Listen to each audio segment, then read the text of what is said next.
Ladies and gentlemen, welcome to a very special episode of the Drachmas and Denarii podcast. As always, I'm your host, Sam, joined today by Kyle.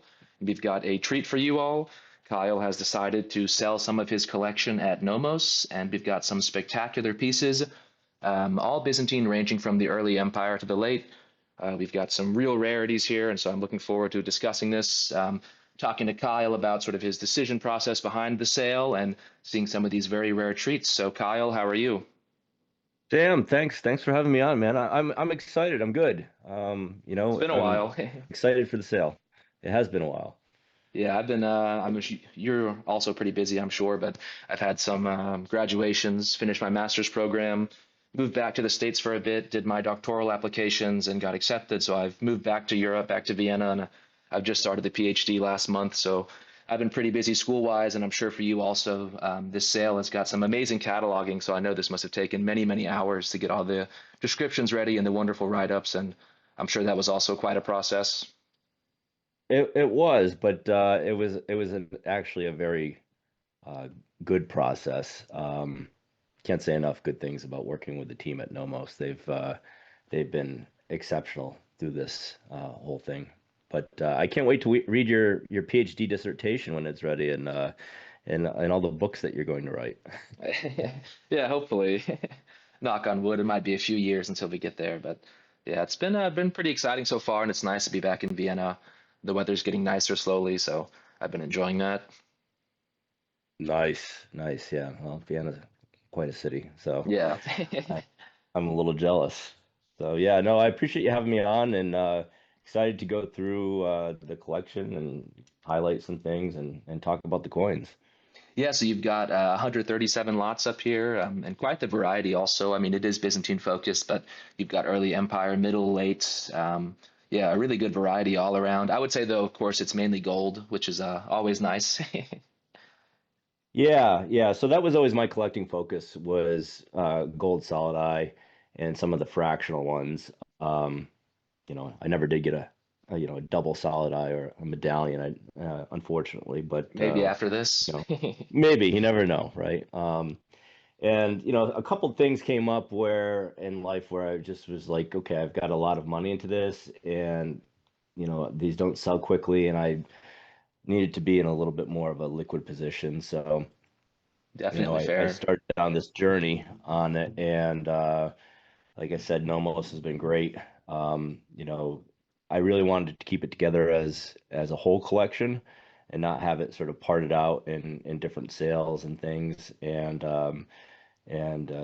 Nomos was able to do that and to have it included in their spring sale. So it all sort of worked out very well, I think. So And then just for context, this will be May 31st, yeah, the the live sale is bidding May session. 31st. And what's the May time? 31st. That's a good Maybe if you question. scroll up, it'll say on the website there, just so I people want to say it's in have the an idea. afternoon. Yeah, 2 o'clock Central European time. So Yes. that would be Okay. 10 a.m. Eastern. Yes. 2 o'clock is 10 a.m. Correct. Um, and yeah, so it's May 31st in Zurich. I'm planning on Or no, doing a that would little be 8, family sorry. vacation. 8 a.m. I think actually. I'm It's doing my yes. yeah. What, 6 hours? Yeah, Yeah. 6 hours difference. Yeah. Um, Planning on doing a little family vacation and bringing my kids to the sale, which I'm really excited about. It's, dad's weird hobby. It gives them a little bit more context on things and some excitement around it. So hopefully I'm building future coin collectors with them going to the sale, and Definitely. we'll be able we'll be able to tour around Switzerland too, which will be awesome at that time of year. So I'm excited about Yeah, it. the fruition of many years of effort. Yeah, maybe you can give just a quick overview of sort of the focus, the timeline of your collection, and then maybe we can highlight. I mean, I'm sure we'll see it as we go lot by lot, but sort of I would say the main highlight of the sale is also the provenance. That kind of is, of course, on your Yeah, podcast. You go over that a lot weekly, but I mean, you found so many amazing provenances.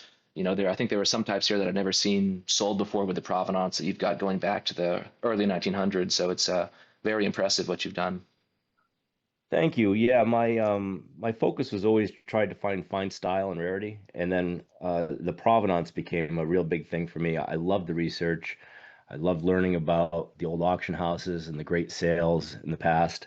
and learning about, how difficult it is to get sort of a pre-1960 even provenance on Byzantine coins, because a lot of these great collections that were being formed at that time all went to museums or became museums on their own, like Dumbarton Oaks, and some of the like the Goodacre collection, some of those things. They're just you just it's very difficult to find that kind of provenance. And then there wasn't any kind of really dedicated Byzantine sale either, up until, probably well, there was a couple early ones, but most times it was, you had 2 or 3 pages of Byzantine gold in most sales, and that was it. So I've enjoyed the provenance research. Learning who owned the coins before you is always fascinating, and some were collectors, some were investors, some just inherited them.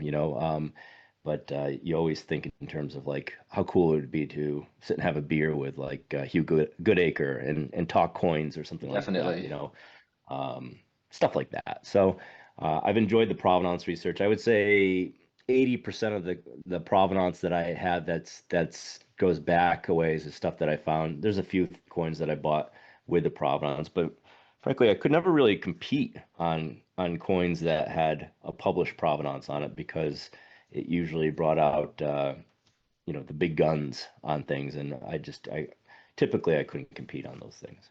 Yeah.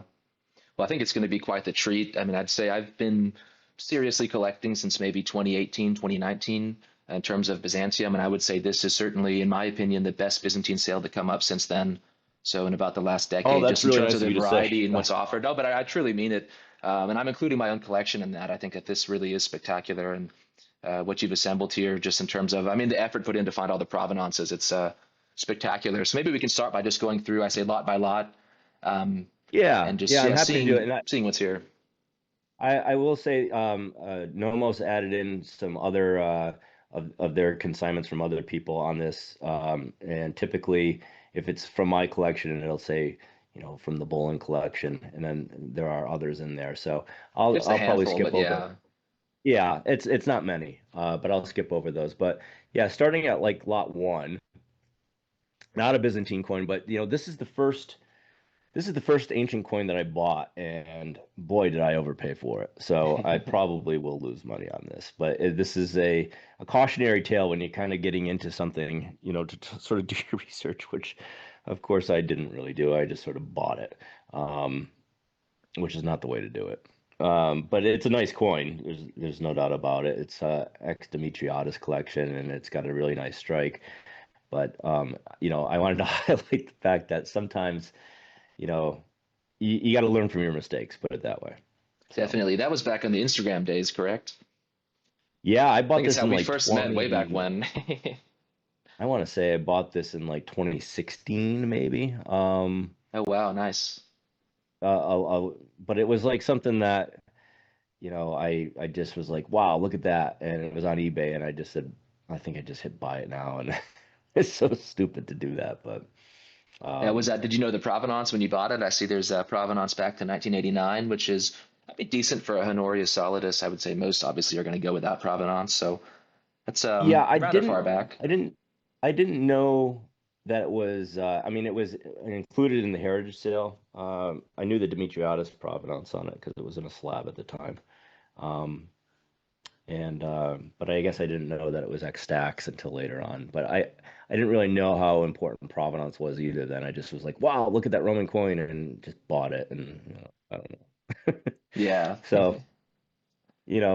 I feel like there are certainly several coins in the sale that I feel like I probably will lose money on because I just bought them, and I mean, it might have not have been the best price at the time, but It is a yeah, nice coin, though, in all fairness. it is. Yeah, it is. Um, so I'll go back to the overview. I'm going to skip over a lot of these. This lot five. This is a Zeno Tremesis from Rome. And I guess this would technically be considered Roman Imperial. I did not know the provenance on this. I had just bought this actually. It was from a sale, or I thought I knew the provenance on it attached to it, saying that it was a plate coin in Lacam, and it ended up not being a plate coin in Lacam. But the Nomos team was able to track down the provenance on this, Oh, wow, which was that's pretty quite good. nice. Yeah, and so yeah, we'll go to the next slide here. This is, I think, a really nice Xeno. It's got a retrograde Z on it, which is a little rare. But one of the things the reasons that I bought this actually was the style is so absolutely similar to the following lots of Anastasius that yeah, I don't know if it was the same die cutter or not, but it looks very much like the following lots, and it's got a sort of a nice style portrait to it. It definitely could maybe a late emission, perhaps. And you can see this is the Anastasius that the style is very similar. I love the style on this and the real life look on it. Anastasius had a long reign, 27 years, I think, and his coins really started out. There was some really fine style examples, and I think over the course of the reign, the style started to degrade quite a bit, actually, till when you get to the end his style is very much like the next emperor, Justin the First, and his coins are not necessarily known for being stylistically amazing. So I think that this is early in the reign, and one of the things I like when I'm looking at a portrait is I like to see if there is expressive eyes, and there certainly seem to be expressive eyes in this, and the eyes are almost two different types. And what's funny is his nickname was Diacorus because he supposedly had two different eye colors. Anastasius did. So I kind of like the fact that one eye is very clear and the other eye is just a little bit different. I'm sure it was not done on purpose like that, but Yeah, it's a it nice kind of is. touch. Yeah. It I bought captures him this better than most from a portraits. yeah, I love this coin. It's a beautiful coin. I bought this from a Triton auction at CNG, and it's got some provenance to not very like 2013. Yeah, so Yeah, still nice. Oh, nice. Yeah, this quite a pedigree this is here. another one. I don't think the style obviously is quite as nice as the previous, but this has got tremendous provenance. It's the plate coin in Guy Lacombe's work. Um, and it was in Numismatic Fine Arts, 1987, and then also in the Foreign Ambassador collection, and that was Glendening's from 1957. So it's got a pre-1970 pedigree on it. It's a plate coin. Uh, I think Nomos takes the best pictures around. This is one of those coins that in hand it's really nice. It just sort of pops in hand. So I think that if you look at this in hand, it would be better than the picture that's pictured here. But again, really nice coin and nice Macomb pedigree. plate. And Yeah, that's hard to beat. yeah, I like plate coins. I mean, any kind of coin that is plated in a work that you're researching, I think is a really nice thing to have.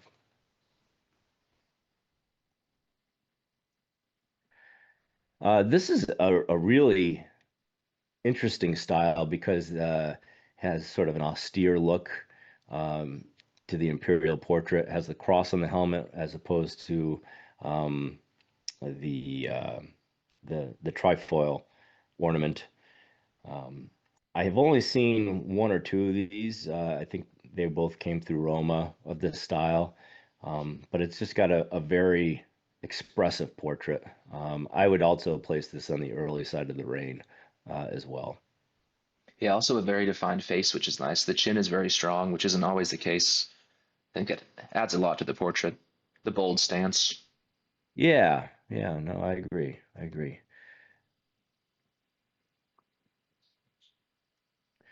And then another Anastasius. This is the type with the inverted Chi-Rho on the reverse on the staff. These are rarer types.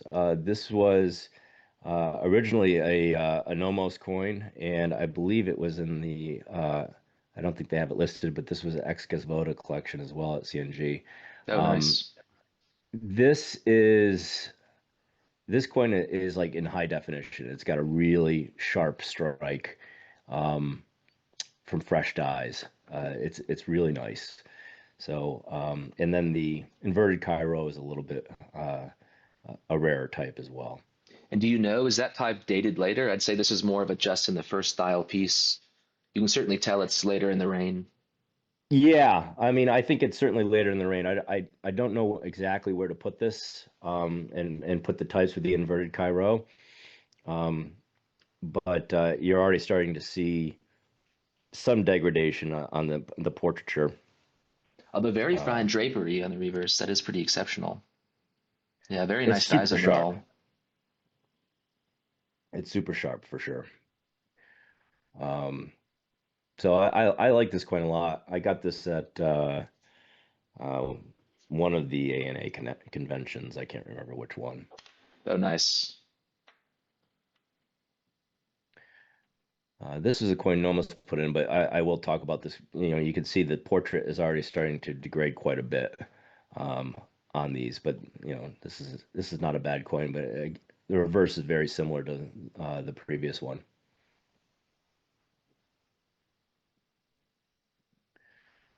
Here's the first bronze. I had recently bought this. It's a nice Anastasius Phallus. I got this at New York International last year, I think, and it's a nice coin. I mean, it's not one that's gonna go crazy, but Yo, I'm gonna I call. I'm gonna did buy call. some bronze. I But do ha sorry. I did No, own I'm some I'm bronze. gonna Did call buy some right now. But bronze, and I think that they overall sort of fill out the collection a little bit. And I was starting to get more into that when I decided to sell everything. yeah, it's got a very nice patina. It does, yeah, it really does. This is lot 13. This is Justin the First. And I remember getting this and being like, wow, that portrait is insane. Quite Um, interesting. Yeah, it doesn't look like I've Constantinople, to be honest. I showed it to a lot of different dealers to get their opinions on things because I thought maybe it was barbarous or something like that. But the reverse for sure is consistent with a Constantinople issue. But I've never been able to find a portrait similar anywhere. And they call that out in the description on this. I mean, it almost Um, looks like a it, Carthage portrait. yeah, I mean, but there was no Carthage at the time, right? I mean, you know, I know, but with that's it. Just reminds me of that a little bit. it does. No, I mean, I thought for sure it could be an Italian portrait or something like that, but you know, everybody I showed it to believes. Uh, but it's just I've never seen a portrait like that. Now I've seen some, especially this is his first year that he issued these coins because the reverse changes from the victory facing left to victory with two arms holding staffs on either side. You'll see it on the next coin. And some of these I've seen dies that are sort of all over the place as far as style goes. So it's conceivable that there's others out here there like that. I just haven't found one. And these are super fresh dies. This is another one that's in really high definition. It's a gorgeous coin in hand, and it's the photograph really captures it. Yeah, I'll be curious what So that one I'm goes for. It's just kind of a very niche coin in terms of the unusual portrait.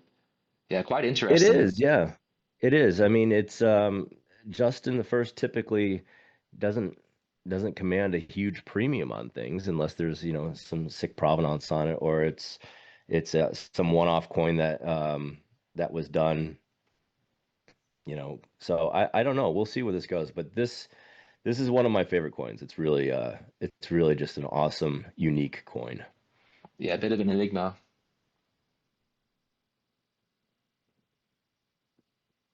And this is another Justin the First, and you can see from a style perspective, this is the style degradation that I was talking about with Anastasius, because some of Anastasius's later coins started to look like this, and you can see also on the reverse has now changed to winged victory.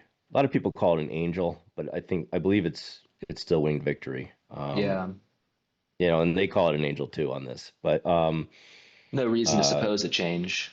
I mean, it is the same iconography, but maybe yes, intentionally vague, so it could be interpreted both ways, as a pagan I victory think or an angel. I think you're right. I think you're right on that. But you can see that they've changed it with the angel holding a uh, globus cruciger and a staff now, slightly different. This is from the Blanchet collection. He had a really awesome Byzantine collection, and it's also from Hess in 1982. And it's really sharp. I mean, the fields are very clear on this. This is a really nice coin. Just style wise, it doesn't jump out at you. Hard to find one with that provenance, though.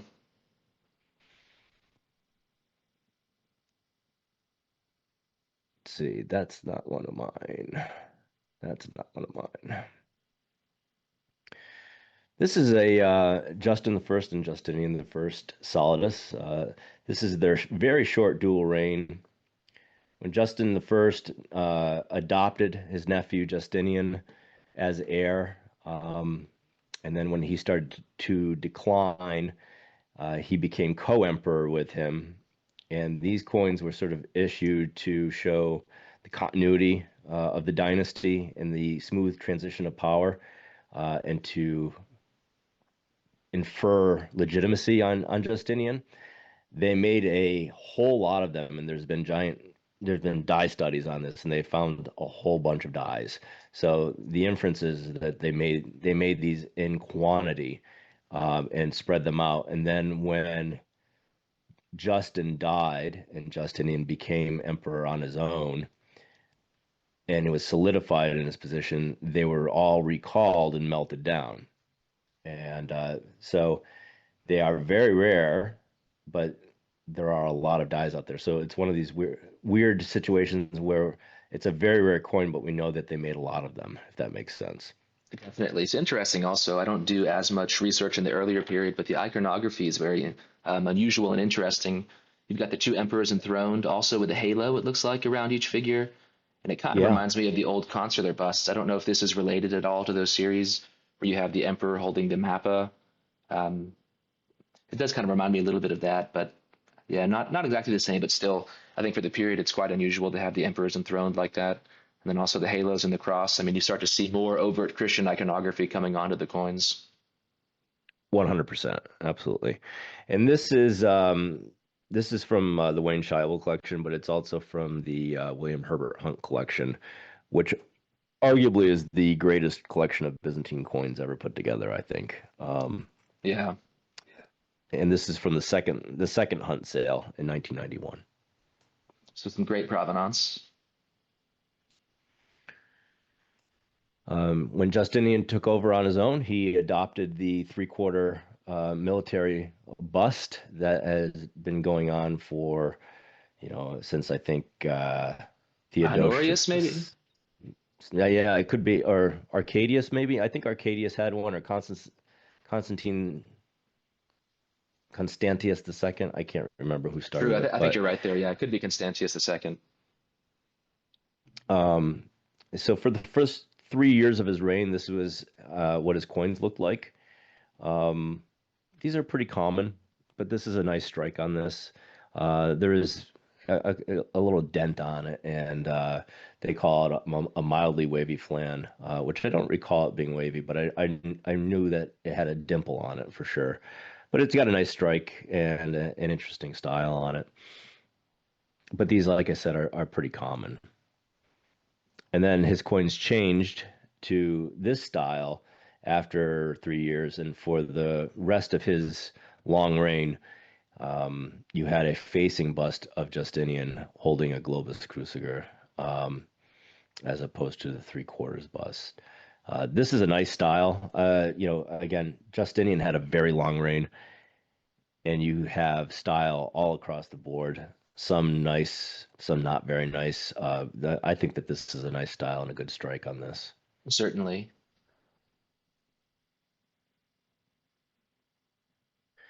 And of course, Justinian expanded the borders of the Eastern Roman Empire by retaking Carthage and Sicily, and then parts of Italy, and then even North Africa and parts of Spain. But this is a Carthaginian mint, solid, as you can tell from the style on things. Carthaginian mints typically also added indicational years at the end of the legend on the reverse. This is indicational year I, or well, they say indication year G, which is indication year 3. Okay.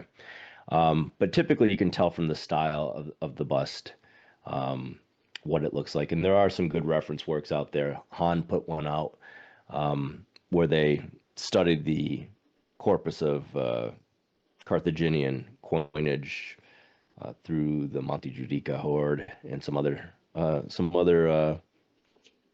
hordes where they looked at the coinage of Carthage.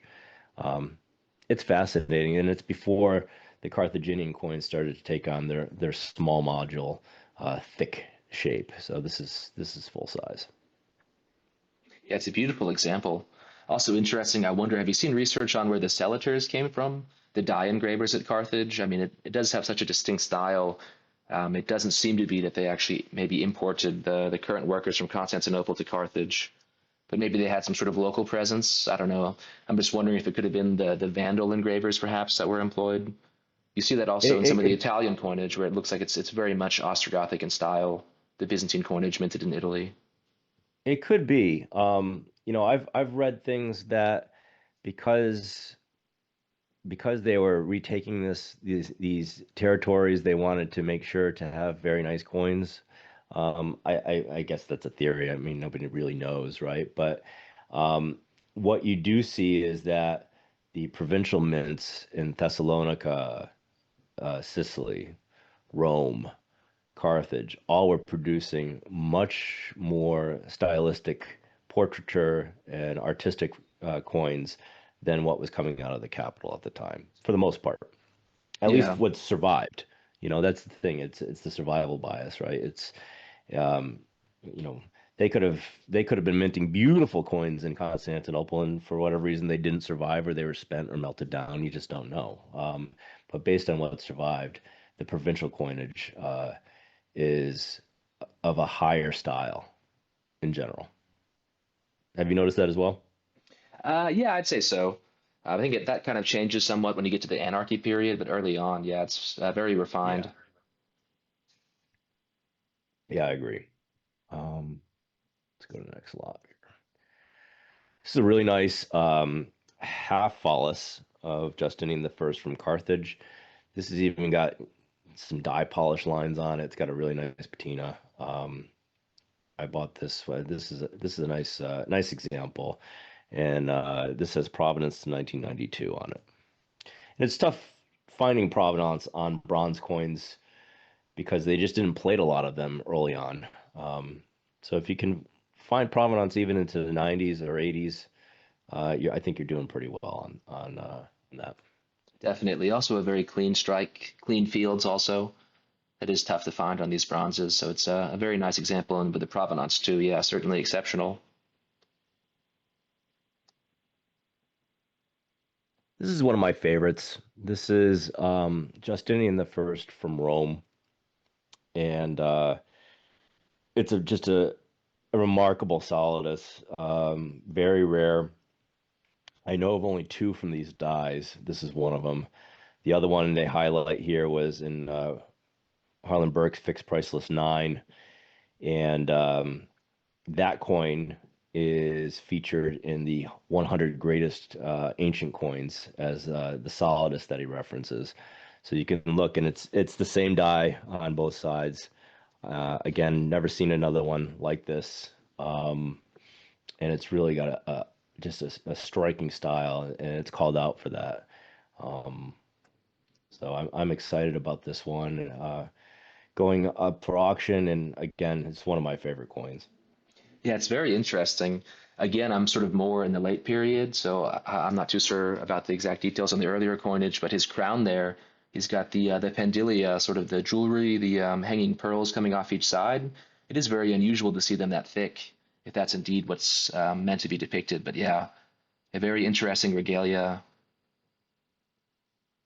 Yeah, it's interesting, and some people have postulated on this when I posted it early on that the eyes were bulging because it was had to do with Justinian after the plague. I don't know if that's the case, but um, I somebody do had mentioned somewhat doubt that. that, but a fun theory though. And sometimes the nice thing is the corpus of bronze coinage can also help identify where a style is from, right? And sometimes you see some of the bronze coinage have a similar style, but again, I've only found two examples of this.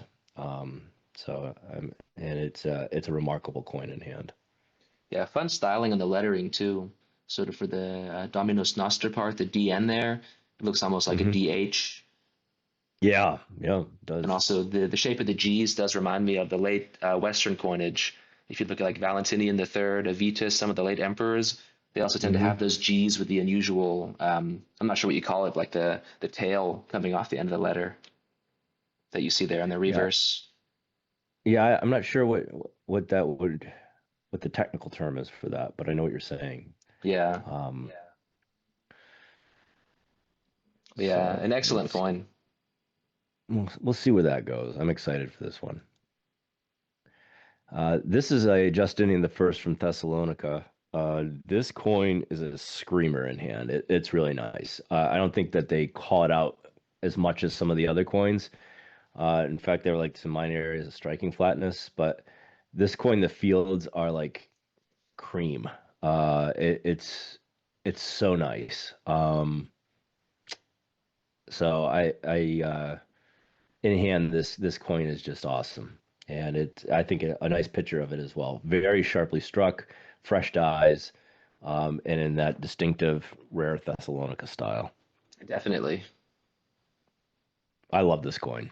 Um, so I'll be keeping an eye on this. I think that this will do pretty well. But again, they don't really call it out as anything specifically interesting or special. It's just if you compare it to the other coins of Thessalonica, I think that, or just in general, I think that this is a very sharp, very nice coin.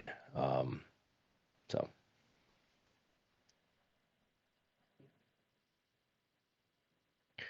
this is the first of the lightweight solid eye.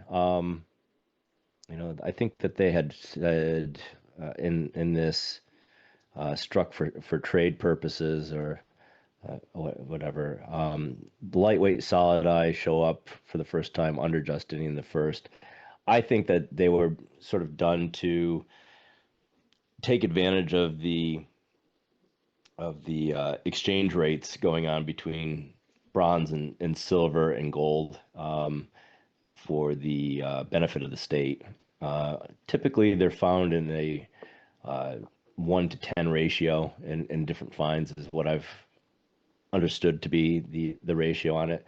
Um, these are rare, but they're not super rare. This is one of a lightweight solid I have 20 siliqua, and it was in a mint state 4545 holder. Oh, nice. Yeah, most of the coins, either if I didn't break them out, if there was still some slabbed, for the most part, we took them out of the slabs. The ones with stars, we kept in the slab just because if you resubmitted it to CNG, not CNG, NGC, you don't necessarily know if they'll continue to give it a star or not. But Yeah. for the most part, we broke most of them out, and most of them had already been taken out by me anyway. But I kept most of the slab tickets. A Phallus of Justinian the First. I think this has got a really sharp portrait. This is from Antioch. Yeah, nice plume also on the crown. Yeah. This is another really nice Justinian the First Oh Solidus. wow, yeah. This is on a Hmm. massive flan. It's really, really, really large in hand. These were originally attributed to Ravenna, and because stylistically there are the same style busts from Ravenna. Typically, I think it's now understood that Ravenna is a six-pointed star versus the normal star. Han and his revised MIBE work moves these from Ravenna to Sicily based on analysis of the Monte Giudica hoard. Um, Interesting. these are rare, and I love the interesting style on this of Justinian on it. So this is a great coin. The lettering almost reminds me of some of the Lombardic gold. You sort of see in some of the Lombardic issues, they have that sort of elongated, very thin style. I'm So I sure that think there was some bleeding of cultural uh, merging together when it came to Celador's making these things in Italy. I mean, in newly reconquered Italy, right? definitely, I just wonder with the style, it kind of does seem a little bit more like an early Lombardic piece if you kind of look at it from that lens as opposed to Sicily. But yeah, very fine style and a very interesting piece. Yeah, you don't see these come up very often. They're just not around that often. So, yeah, this is a really awesome coin. This is a Justinian 16 Numi from Thessalonica. And this is really nice for the type. They call it out as such too. I think I bought this at where did I get this? At either a New York International or an A&A. Probably from Nick Economopoulos. I can't remember, but it is it's a really nice type, a nice example of the type.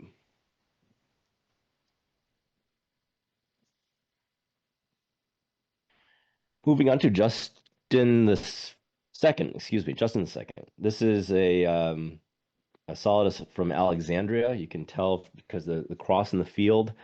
They know that these are Alexandrian based on the style and that cross, but they have found examples of this with the cross in the field in the exerg instead of Konob. It says essentially Alexandria in Greek. I can't remember what the exact lettering is on it, but those are super rare. But they've been able to ascertain based on that this style and then the cross in the field is of an Alexandrian issue. Sear does not recognize the difference on that. He said he puts it in Constantinople, but also lays out that Han's assessment of this being Alexandria may be preferable to And between his. those two, I would trust Han. No offense to Seer, but that is sort of Han's speciality.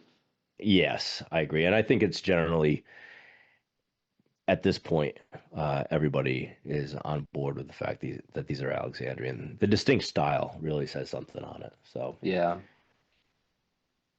And then this one also is Alexandrian, and this is a much more Alexandrian type of style. I mean, I feel like it's got, I mean, certainly the toning or deposits or whatever you want to call it that bring out the devices on this give the eyes sort of a lifelike quality on it, but it's reminiscent of some of like the the wooden graves that are found at the time where you have portraits of the Roman Egyptian people buried there that look like this. I feel like it has a very Egyptian influence on the style on this. I think it's really quite something. Yeah, definitely. Yeah, very And nice style. this one was also in an NGC Mint State 4 5 holder. So that's one of the. Here we go. This is Tiberius II. This is another lightweight solidus. Nice example, I think. Um, it's really nice. Yeah, those are also quite rare, no? Not as written. No, I mean, they are they're seen less, put it that way, but this is still a pretty common coin. I mean, they've got a 750 estimate on it. I mean, I think that, the quality is pretty above average on this. But you can get these lightweight solid eye from certain emperors um, pretty easily.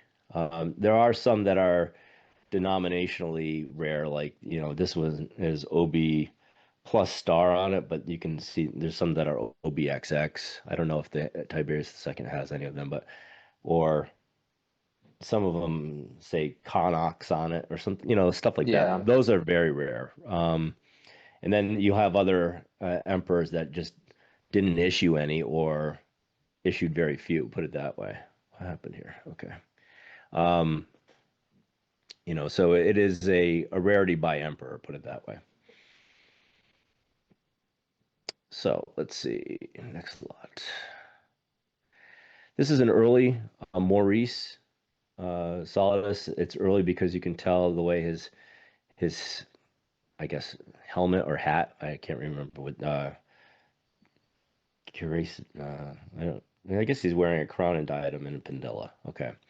Um, and it's a little bit different than his the early stuff is a little bit different than most of the coinage that he has. Some of these say D and Tiberius Maurice on it, and then he had taken Tiberius's name. Again, he was a general that was adopted by Tiberius II.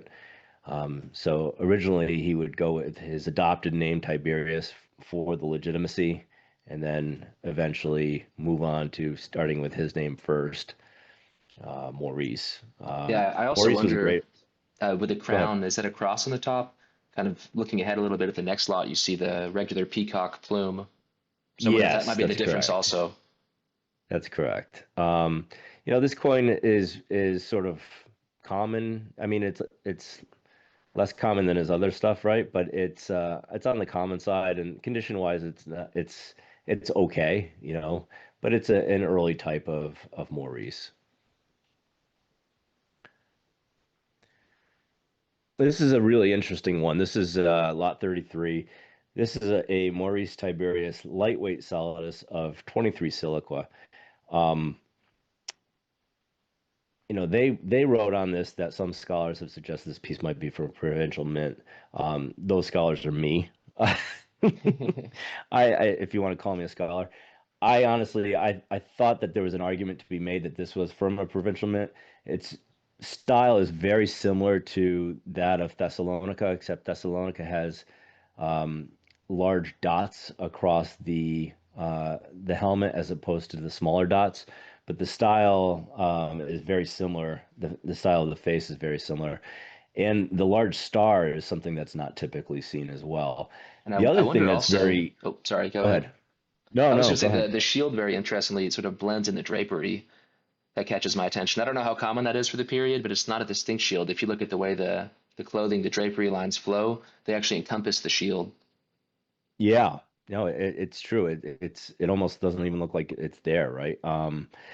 And the other interesting thing about this now, the reverse is double struck, and you can see that. But if you look at this coin on the reverse, it looks like a very distinct carved A after a conob.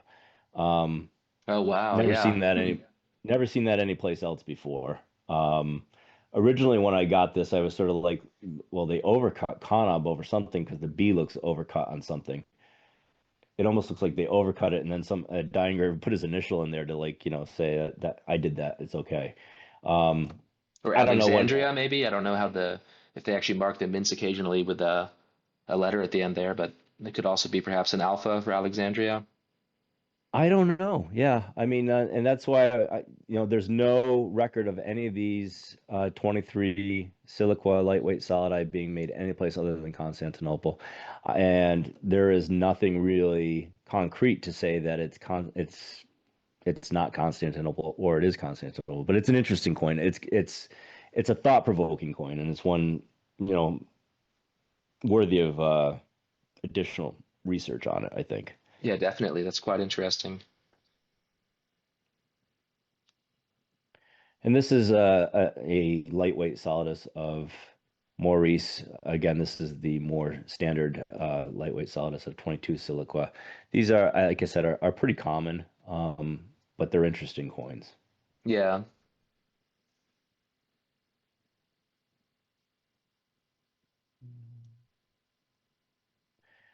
Ooh, Lot nice. 36 is another Maurice. This is a Maurice that is, you could tell by the style, it's completely different than anything else. Originally, these were attributed to Constantine in Numidia, I think in DOC they were, um, and then I think Seer also did put these in Constantine and Numidia. I think Han didn't think that they were from there, or maybe in MIBE he changed it to reflect that he thought they were from Alexandria, and that's typically where these are given to now, this style. Um, this was a coin that it was for sale. I bought it and it was attributed to Constantinople. I knew it wasn't That's a good find. Constantinople, so Yeah. I bought it. And what's funny is I went to a show. I think I went to the fun show, and I had brought it down there, and I was sort of shopping it around to dealers. And you look at this as a dealer, you're like, okay, well, there's a flan flaw across the emperor's face. I don't know, and there's graffiti on it and stuff.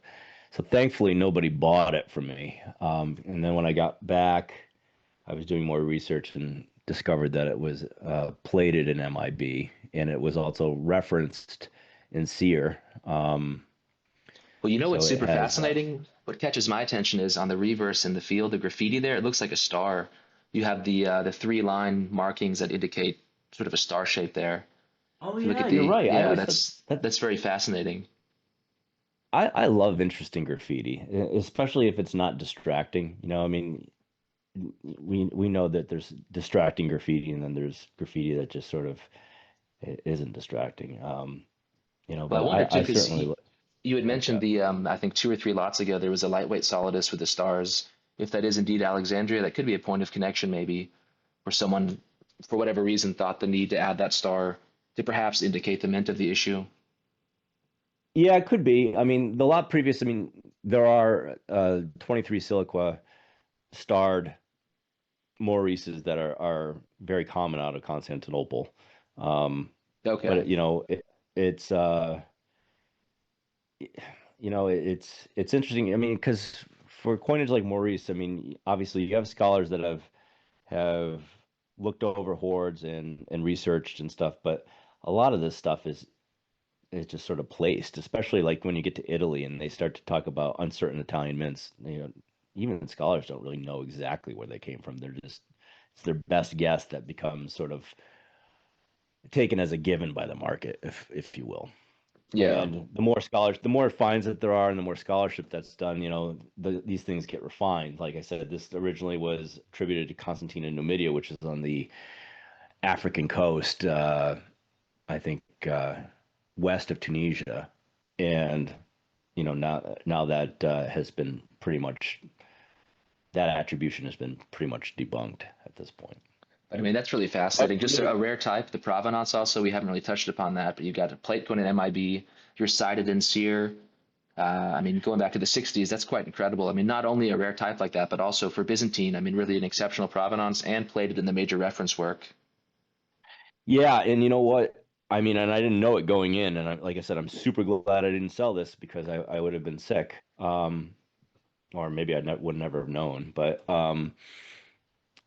when I saw it was plated in an MIB, I could figure out where it was coming from, or where he was citing it from, and it was from a Cress auction in 1961, and it also sold in Vinchon in 1973. So great provenance on that. Pre-1970 provenance is always one of my goals, right? Not that it matters that much, but it's just it makes it that much more interesting. Yeah, it adds value, definitely. Next up, lot 37. This is Maurice Tiberius. This is a solidus from Carthage. These are already starting to get on the smaller side, and it's 18.5 millimeters. This is a really nice coin in hand. This has provenance to the Montague collection in 1896 Wow. by Spectacular. Roland and Freudent. And it also has provenance to the Demetriadis collection and the Conti collection in Baldwin's. And I think it also was in a Burke buyer bid sale. I found the provenance on this. This coin, like I said, in hand, it's remarkable. It was in a slab, graded 4 of 5, 5 of 5. But what's interesting is the slab. It was slabbed when it was sold via the Demetriadis collection, but it was in a slab that identified it as a Ravenna coin. And even Oh, Heritage said wow. Ravenna was incorrect, that this was Carthage. But this is a really, really nice coin in hand, and then the provenance to boot on it is pretty remarkable. Yeah, I mean, I would say probably quite safely you could mention that this is the best example for the type. I mean, you're not going to find one with better provenance. That's pretty much impossible. And you're not going to find one in better style or in better preservation. I mean, you've really kind of fit the Yeah, max category in every single possible aspect. yeah, I know that there's from this sale, the Montague sale. I think a lot of museums bought out of the sale, so it's very difficult to find anything from with a Montague provenance on it. That's Yeah, that's very impressive. in the market. This is another Maurice Tiberius. This is from a later indicational year, year 15. Really nice example on this. This one is still in the slab because it was starred. Um, this is a plate coin from Lacombe, so it's got the NFA 1987 pedigree on it, and it's plated in Lacombe's work. And interesting also, you have the trefoil again on the helmet. It looks like it's not a cross. Yes, yeah, yeah. It's a really nice example, and we kept it in the slab because of the star on it. That's pretty awesome. I mean, yeah, not the biggest This is grading one that fan, but to have that, I think it's well deserved here. I knew it was a plate coin and I bought it, but it was in a star holder, so I sort of had to, I had to pay star prices for it, unfortunately. But I knew that it had been plated in the con. Yeah, that's pretty awesome.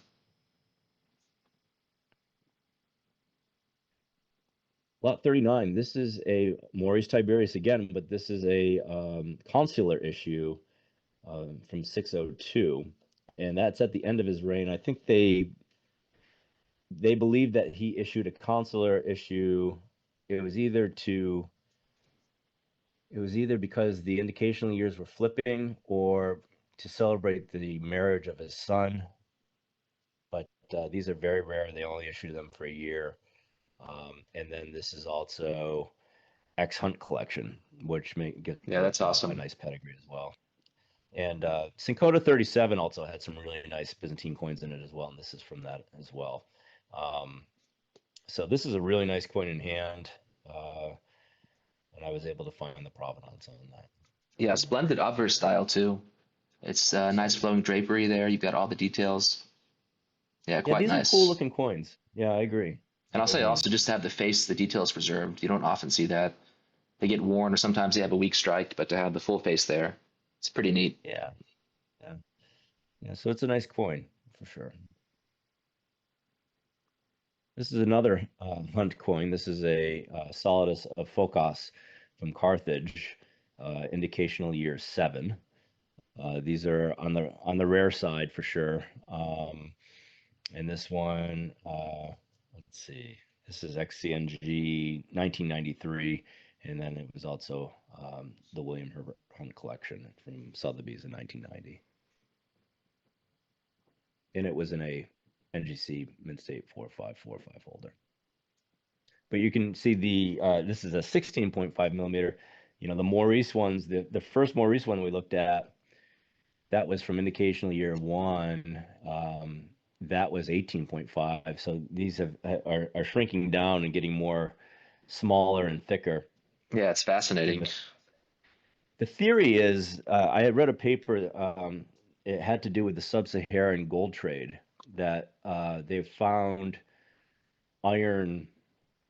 Um, things that gold was shipped in balls, in like globular balls, from Timbuktu to Carthage, and that because it was shipped like that, it was easier to create dyes around how it was coming in versus trying to um, make the flans more larger and normal looking. And again, it's a theory, but it's an interesting theory for sure Yeah, because definitely. nobody knows why nobody knows why in Carthage it was like this and no place else in the empire. I mean, perhaps for some kind of form of a circular economy, the idea that is so distinguishable that they would keep these pieces in the local province. Yeah, I just don't know. But I mean, I kind of like the fact that they found in the archaeological record these iron transport devices for little globules of gold, and that's how it was transferred. Yeah, Um, that's pretty fascinating. and then here's another Carthaginian version. This is an indication of year 8. I think arguably a nicer portrait. Again, this one was from a heritage sale. This is one of the first coins. This is one of the first coins I bought. I bought this from Nick Economopoulos, I remember, and when we were going through it, and I didn't really know him then. I had just started collecting, and he said, I remember him saying, "You really should do this deal. You really should buy this," because he was selling it to me at a good price, and of course I didn't really know it then until after later when I started to do some research on it. I was like, oh, that was a good price. And it was in a mint state 505 405 holder. This is a really interesting focus. Oh wow, This is yeah. a Solidus from Ravenna. Originally, when I bought this, I thought it might have been Thessalonica, but it is Ravenna, and you can tell from the unbarred A's in the both in the obverse and the reverse in the legends. The reverse winged victory or angel is consistent with Ravenna types, but the obverse, this is a completely unique, I guess. Unknown style that immediately stands out to Yeah, me. I mean, it's sort of a and serene, yeah. It's but the style is yeah unknown, or and I'm they not did seeing it at a least. really they did a really nice write up on this that this was a an error coin because I had assumed that this was indicational year 13 based on the IG. Um, their analysis was because the pendula and the hang down to the level of his mouth only happened on the earlier types of focuses from Ravenna, that this must be an earlier type and an engraver error on the reverse. Or it could, frankly, I think that there's a possibility it could be a mule too, where they had an early type die and then they put it in with a year 13 reverse.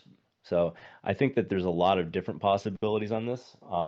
They sort of have come to an understanding of what they think it is, and they're probably their scholarship is much better than mine, but it's a unique portrait style and it's a unique type from Ravenna, and it's unpublished. Yeah, yeah, that's great. So I'll be excited to see where that goes for sure. I love this coin. This is a Heraclius and his son Heraclius Constantine, the future Constantine III, Solidus, and it's a fine portrait's a fine style. Um, you don't really see them this good ever. Um, and it's really sharp. This is as a NAC provenance, I believe, yeah, to 2018. It was in a mint state 405 holder. Um, it's It's a it's it's a little ridiculous if that's a remarkable four find. out of five. I mean, there's nowhere. I don't see how NGC could have come to that. Yeah, I don't know how NGC, you know, comes up with their grades. There's a lot of things I disagree with them on, but um, but overall, from a style perspective, if you compare this to sort of the rest of them, this is top end, and it's definitely fine style. Yeah, certainly.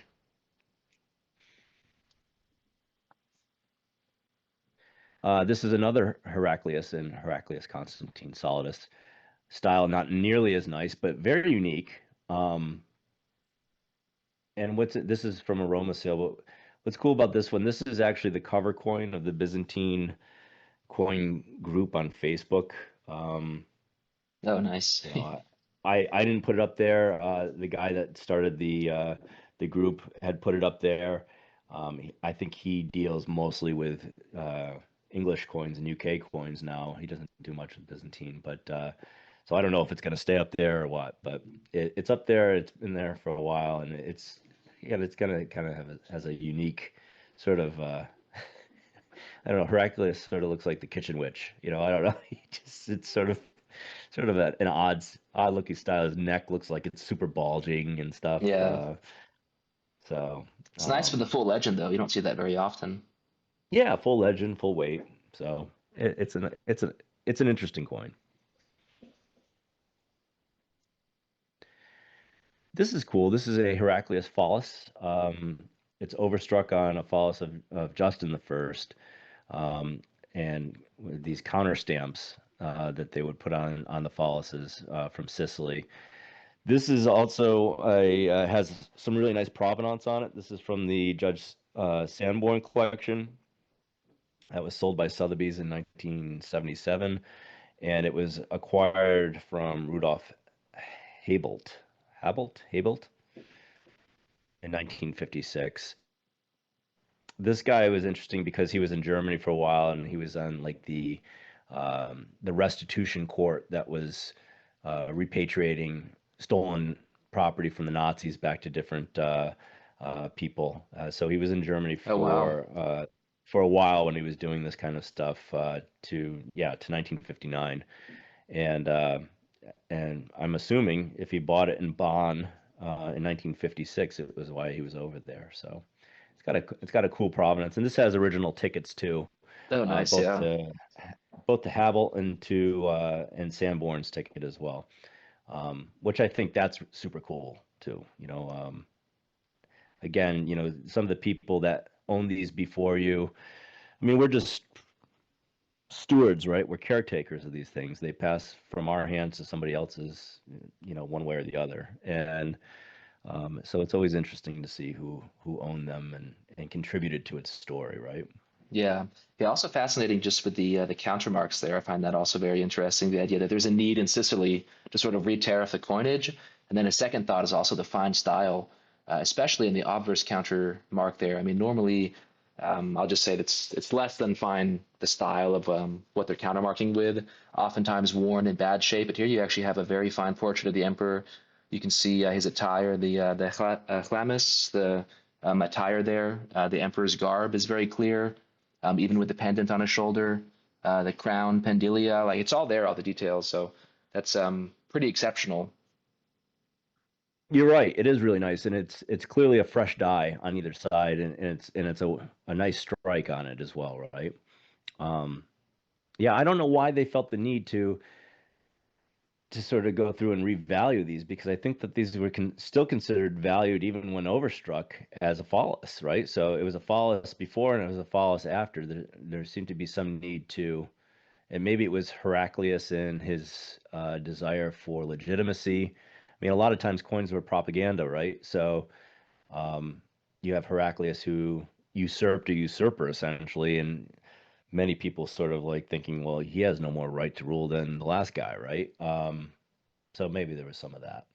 Yeah, fascinating too, just to see also. I mean, that's over a century between the last possible date for a Justin Follis to be minted and the fact that it circulated for so long, and there was still a prescient Yeah. need then to re-tariff. Yeah, quite the fascinating piece. I mean, you not only have the provenance of the judge, but also a contemporary provenance of the original use, where you can see how long that circulated for. I think counter marks in general are fascinating across the board because, not just Byzantine coinage, but just coinage in general, because it was a way of sort of, you know, marking your territory, I guess, right? And So I think it's interesting from a propaganda standpoint, maybe not propaganda, but branding might be the better term. Um, Standpoint. And then again, in this situation, yeah, this has been circulating for over 100 years, and you have a new emperor who feels the need to throw his stamp on an old emperor's coin. Um, I think collecting countermarked coins in general, just focusing on that, I could see myself getting into that. That's pretty cool Yeah, stuff. it's a cool area. And then the next one is also countermarked. Um, this is a phallus as well, overstruck on another issue of Heraclius. So what's interesting about this was a Heraclius issue originally, and then they countermarked it. So for whatever reason. Um, and again, the countermarks are very tight and sharp on this. And this has got great provenance. This is from the Blaschegg collection, and it was also from Sternberg in 1983. Yeah, that's great.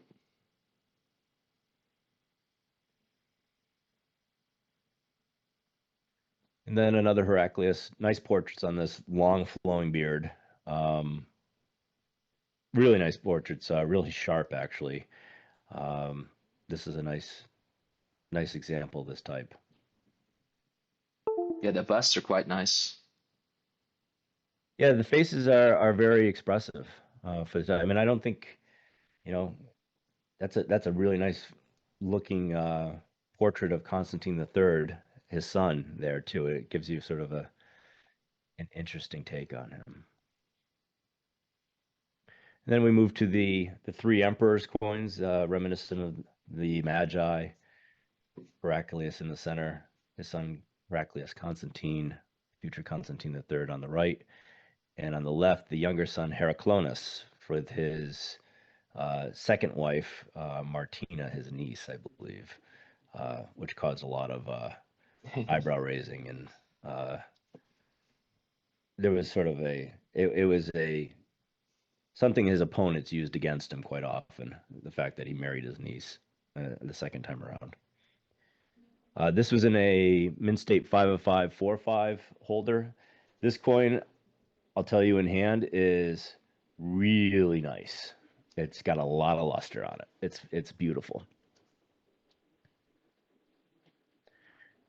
And then there's another example of the same type. You can see these Wow. emperors are a lot more intricate, and you have a more growing Heraclonus on this.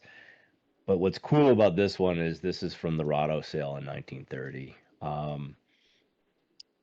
Rudolfo Rado had a huge sale in 1930 of Byzantine coins and late Roman coins and some of the contemporary barbaric stuff. And the sale catalog itself became a reference, and it's still referenced today by some auction houses. Yeah. Um, and some people think it was Rado's own collection. It seems awful big to be, an auctioneer's collection. The other theory is that it was from the Trivulzio family, um, which had been collecting across the board, not just Byzantine coins, but all ancient coins and all medieval coins. And they had a massive collection that was typically given access to um, academics at the time to study and stuff like that. The family had owned it from, they say, at least the 19th century, but I believe the family started it in the 18th century, and it had been passed on through several different family members till when it was finally sold in the 20s and 30s. So this has Wow. got super cool provenance. And I mean, It amazing was, style and strike also. I mean, really just yeah, I exceptional. mean, gorgeous. It's a gorgeous coin. So it's got the Rado provenance to 1930, and then it was also, I believe, Rodolfo Rado had a son named Mario. I think it was his son, Mario Rado, who continued the auction house, and it went through that auction house in 1955, and it was from the collection of a Dr. Giorgio, I think, Georgi. He had the first name and last name were the same. Hmm. So, um, an interesting piece with great provenance.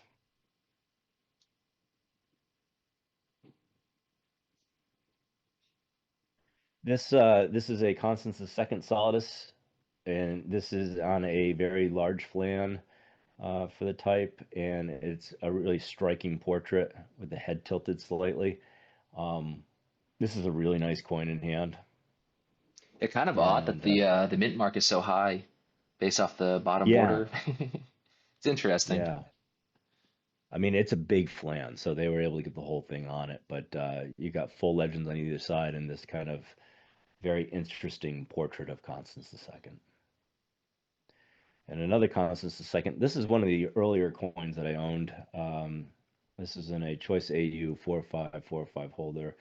An interesting portrait, nice portrait on this as well. You know, some weakness in the body of the portrait, but it's also a very rare officina with the plus and the theta. So, and this is also on a pretty good sized flan too, as I recall. And do you think then the theta is part of the officina? I'm a little curious there because you do have the it could also be interpreted as part of the conob cross or plus or theta. I mean, either way, with the situation there, it could be read as following the theta or also part of conob, but very interesting. Yeah, it's an interesting coin. And, you know, I think Constance II is one of these rulers that is very underrated by history. He took on, you know, the throne, I think, at 14 or 16, and At just the worst time ever. continually got Yeah. hammered, yeah, by the caliphate and held on, right? And had a lot of energy. Um, he's the last Roman emperor to visit Rome, and you know he had a pope arrested and banished to Shersan. You know, so Took some treasures. certainly had, he certainly had some power and staying power. In the end, I think he was killed in his late 30s by a servant with a soap Yeah, dish. brutal Um, way to go. yeah, but I think he is an underrated emperor for sure. Certainly. And then this is a later version of Constance II. This is a lightweight Solidus BOGK in the Exerg. Not the greatest of shape, but it's an interesting type. Yeah.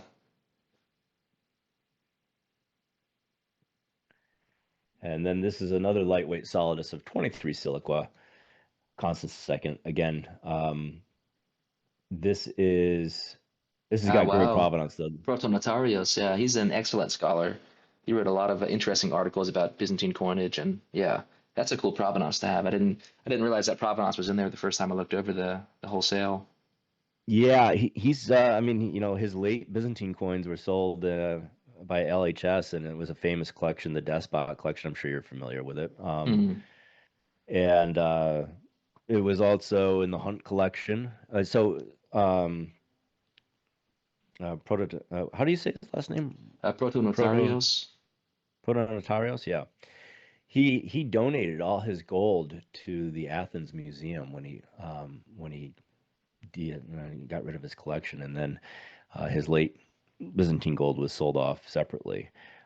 This must have been sold previous to that because it ended up in the Hunt collection, and it was plated in MIB when it was still, um, you know, Peter's collection there. Uh, so interesting provenance on it. It has some graffiti in the fields, no doubt, But but it's interesting also. Again, it looks like it's very intentional. Hard to see, but theta perhaps theta across nu also, or maybe it's kappa theta.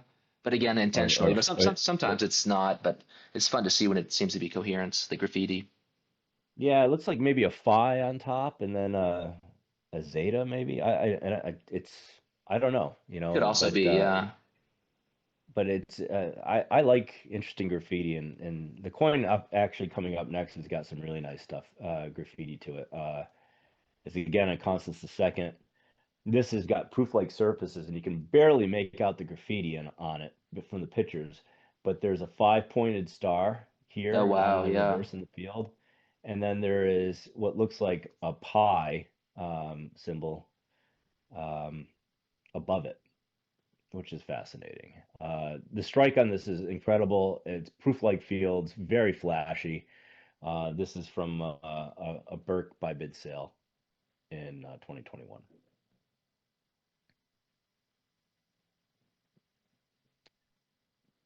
Oh yeah, it's also a This rare one's great. type. Yeah, the four emperors type was issued at the end of his reign, um, kind of going back to his grandfather's three emperor style on the reverse, with no legends whatsoever on it. But yeah, these are rare. You don't see a lot of them. The provenance on this is just insane. Yeah, maybe you It's could give an overview of that. You've got a couple of lots throughout the sale we'll talk about that are also from the Cantacuzene collection, but maybe a little bit of yeah, background, just because it's so pertinent to the Byzantine history as a whole. yeah. So Prince Mikhail Cantacuzene, Count Sperinsky. He was a Russian prince, which from a peerage standpoint is like, I guess, like almost like a duke, I think, of some sort. But it's in the Russian nobility peerage system. Um, but he had came from a noble family that claimed descent from John VI Cantacuzenos, the emperor in the 1300s. And that family had been in Romania, Moldavia, and also an offshoot went to Russia, and he's from that offshoot. He was a diplomat where he met the granddaughter of Ulysses S. Grant and married her. I think her last name was Dent. I can't remember. I think it was Julia Dent. Um, and he was a Russian general under Tsar Nicholas II in World War I. And when the Bolsheviks took over, he fled St. Petersburg via Finland with whatever portable wealth he had. And among them was this collection of Byzantine coins that his ancestors had put together in the 1600s. Um, so I don't know if he was a collector himself. I don't think he was. I think this was a collection of coins put together by his ancestors in the 1600s. And of course, if you're claiming descent from a Byzantine emperor, you want to have as many Byzantine things as you can to magnify that, I guess. So it's a fascinating collection. It went up for auction at Glendinnings's in 1922. Only 50 of the 250 or so coins were plated. Um, Many of them were bought by museums, so it's very difficult to find these coins. Um, so it's a truly spectacular provenance from a Russian nobleman and general who descended from who's heirs of a Byzantine emperor collecting Byzantine coinage. Such a great story. Um, this is also part of the Reverend William Lewis Gant's collection that was sold by Glendinnings's in 1941, and it was sold also in UBS in 2005. The provenance was lost at that point when it was sold in 2005. But Glendinnings's in 1941 did call out that it was once part of the Foreign Prince collection. Nice, yeah. Yeah, and for those who don't know, the Cantacuzenoi, that family, they were Byzantine nobility around for a long time in the empire, but then towards the middle of the 14th century, one of their number actually aspired to the throne and was crowned emperor. He didn't last too long on the throne, but yeah, it's a Byzantine noble family that also was, they had one emperor at least for a while. And he's also, the whole family is very well known and deeply tied into Byzantine history. So it's pretty cool to have sort of the heirs of that. Of course, there was a lot of intermarriage between the Byzantines and the Russians, and to sort of see that family continue on into the Russian Empire, and then also to have their heirs collecting Byzantine coinage. Yeah, it's a fascinating tale, and I think just a super awesome provenance for any Byzantine coins to have. And I think that they're the only family that can claim a direct line, traceable line to a Byzantine emperor. I know that there's a lot of people with the last name Paleologos, and there were a lot of people that were considered the heirs to that. I think the last one died it out and is buried in Barbados. That sounds I've right, seen yeah. that. Like in the 1600s, Um, I think I've read about that story. so I mean, I'm sure there are heirs to Byzantine emperors around. But It's just not provable, yeah. At least the Russian branch, I think they can actually trace back through marriage and descent. all the way back. Yeah. So that's pretty fascinating. Yeah, it's cool stuff for sure. Um, so this is it, when I was able to get this coin and identify the provenance on it, I mean, I was ecstatic. It was these are sort of holy grail coins in my opinion, just because there are so few of them and so few of them were actually plated. Definitely. Really nice bronze example of, I believe, a Thessalonica phallus. Great portrait on there for a bronze coin. This is from a highly interesting collection of Byzantine coins that Roma sold in 2023.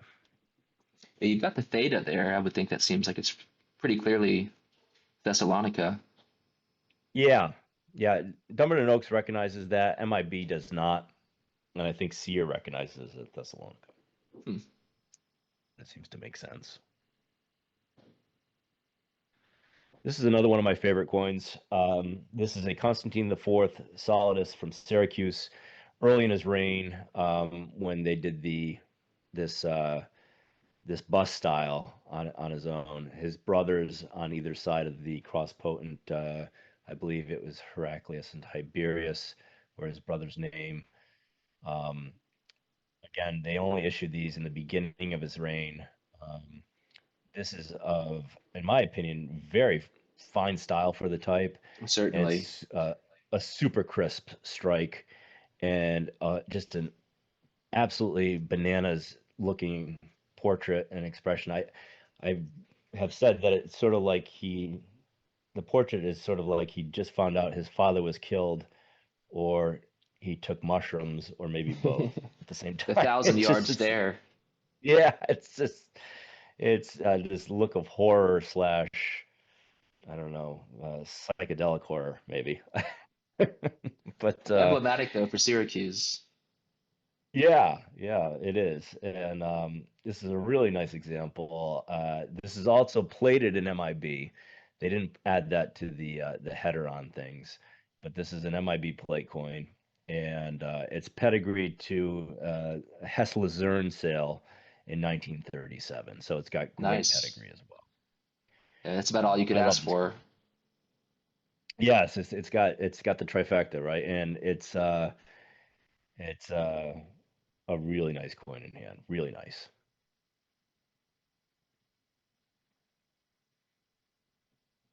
This is another Constantine IV, Solidus. This is from Constantinople. This is sort of the more cartoonish looking dies, but this is a really sharp die. This is one where the pictures don't do it justice. This coin looks great in hand. It's got a die break on the obverse, but it's a stellar coin. Full legends. Um, Even Aphesinia with a B, I think, is something that you don't encounter very often. This is X Iconodual collection from Classical Numis Oh, nice. Yeah. CNG 94.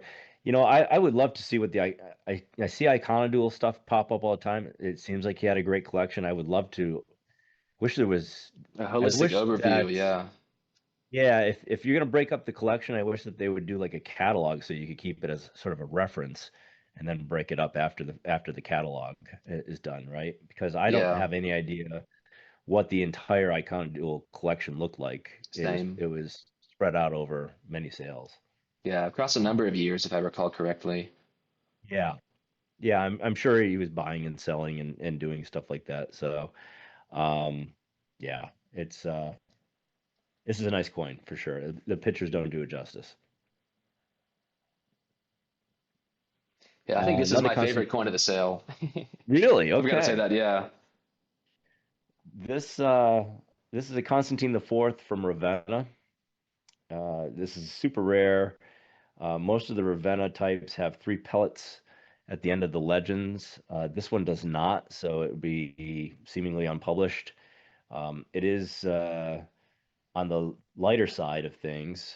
Um, But it is but I also an gotta, Italian mint. So yeah, it's but, and this one looks great in hand too. This is sort of a white whale coin for me. We all have these coins that we could have bought and we didn't. And early on in my career, I was at a New York international sale.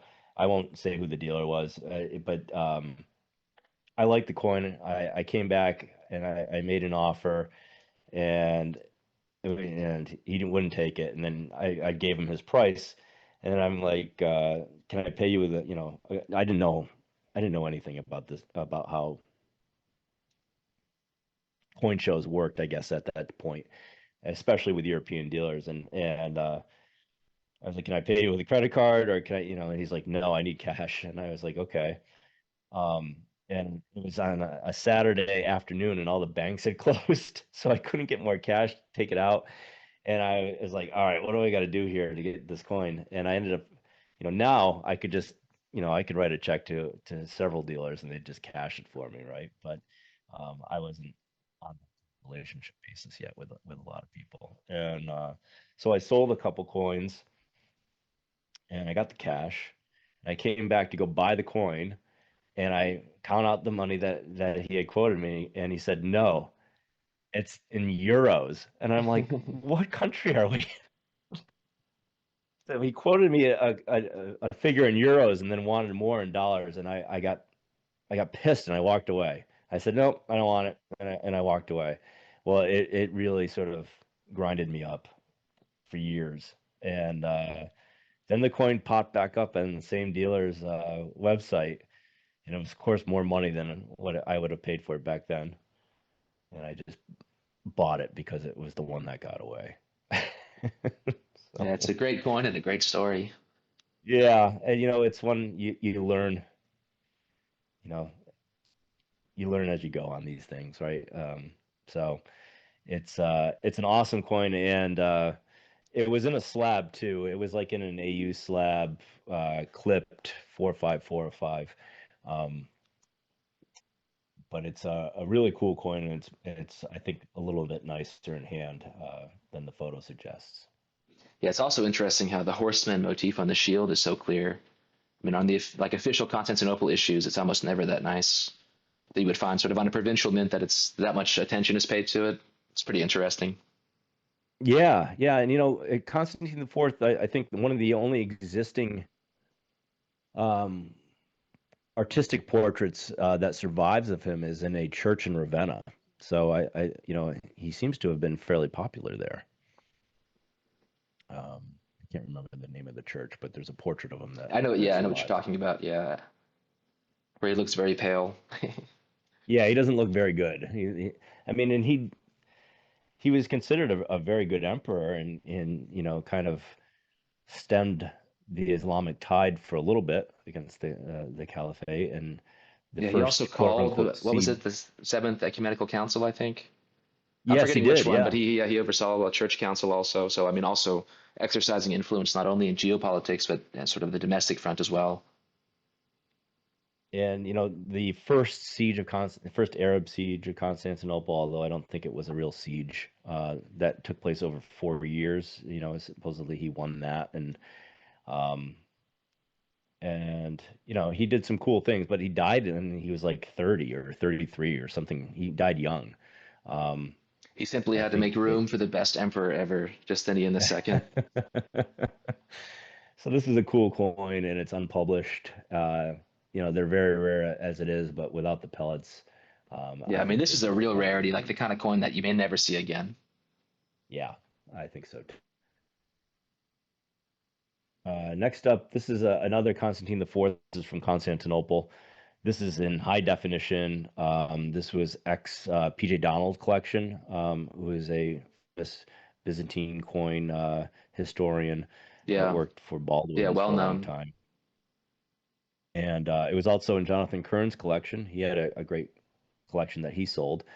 This was in an in-state 5 of 5 holder. It's not in that holder anymore, but it is really in high definition. It's a nice coin. Yeah, I mean, just wonderful style for the period. And this is my favorite Byzantine coin I own or owned. I having problems with tenses. Um, Technically, until May but 31st, I believe you still own it. this is a Constantine IV solidus of fine style. Only I know of only two that are on the market that are of this type of style. Um, one from a NAC sale, and then this one from the Gemini sale in 2011. There's a third that is known of the same dies that's in the Dumbarton Oaks collection. Just unbelievable style, and the style change is unbelievable because the style had gone downhill so badly from emperor to emperor to emperor to like it was like cartoonish squiggles, and then all of a sudden you have this dramatic style Like a comeback. rejuvenation, yeah. Yeah, and you think in terms of like this is 681 to 685 because his brothers are no longer on the reverse; they've been deposed. Um, you think in terms of 681, you know, this is the height of the Dark Ages, and nothing even approaching this from an artistic perspective is happening anywhere. Um, and I remember buying this coin. I bought this coin. I was sort of new to, still sort of a new collector, but I knew it was special. But I was like on this like kick where I was like, I'm gonna submit this and get a star on it. I was, you know, I was starstruck back, Hmm. back in my early days at NGC, and of course I submitted it and it came back like AU 5 of 5, 2 of 5, or 3 of 5, or Oof. something stupid, and I didn't get a star. I didn't get a fine style designation. I don't even think they gave fine style designations to Byzantine coins, but it was uh, it was still. I remember buying this and being like, "Wow, this is a special coin," and it sort of got me into seeking out the finest style that I could find for each emperor. So this coin's got a special place in my heart for sure. Gotta love also the small cataloging note. I'm assuming that was Alan. Yeah, I think so. You know, he comes up with some of these quirky things that he's known for. And he's right. He looks like a musketeer almost, right? Yeah, With it the does. plume and the shield and everything else. So, you know, like, instead of a spear behind it, could have been just a musket behind him. Who knows, right? But this is a great coin. This is a great coin in hand. This is also what's cool about this coin is that if you shift it around the light, the portrait completely changes and it still remains fine style, but it's like a totally almost different looking portrait when the light shifts on it. Hmm. So it's and it's in high definition for sure. So a rare type of exceptional style. Yeah, it's a great one. I'm gonna miss this one. I really will. This was this was the one like this is the one that I always sort of pictured to be on the cover of the sale, right? And Yeah. you know, I didn't pick the cover coin. Nomos did, um, but it's this is my favorite. Let's keep moving. This one's another fine style type. This is a little bit more common, but still a very fine style type. This is from the Gasvoda collection, the Father Son collection at CNG. Um, you know, it's a pretty coin in hand. Nice. Yeah. Yeah, this next one's a great one too. Yeah, this is awesome. Yeah. This is a Syracuse version of Constantine IV, Solidus, but these are also the later types because the brothers are no longer flanking the cross potent anymore. So they're pretty. I don't want to say super rare, but they are very rare. Um, you know, they're out there, but they usually command a pretty good premium. And this is a nice style portrait on this. Um, so yeah, it's got a little provenance on it to 1988. So it's a cool coin. Yeah, a very rare one.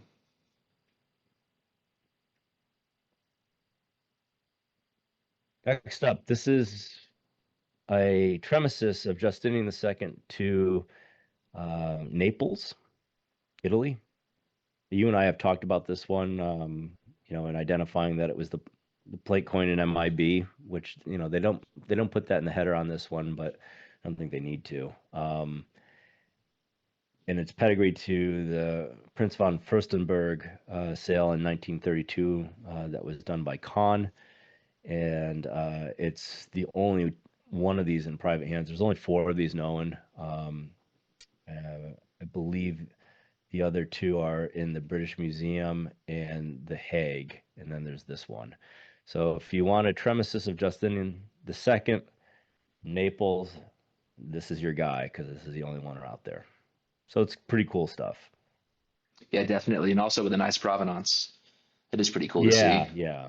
I mean, also being in Dumbarton Mhm. Oaks, that's not very common at all. Yeah, that they cited this coin in their corpus, right? That's really cool. I mean, this is the first time this type has come to auction in 94 years. Um, Yeah. I'll be interested to see where this goes.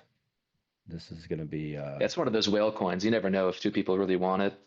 It could go to the moon. I mean, there's no way to price it. There's no comparable, and you're not going to get no, another there's one. not. I mean, there's not really. I mean, there's no comparables, right? And it hasn't sold in 94 years, and it's the only one that's been available. So, um, yeah, it's a great coin with a great pedigree and a plate coin.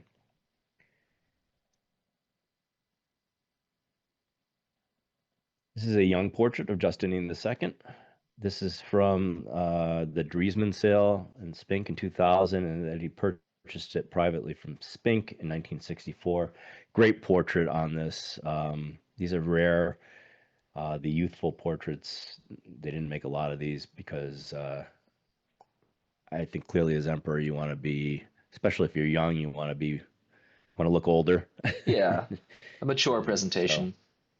yeah. So but the fine style continues from the Constantine IV Celadors, where they're making great imperial portraits. So this is a nice coin. And then this is a the next step in Justinian II's reign, where he has like a dotted short beard.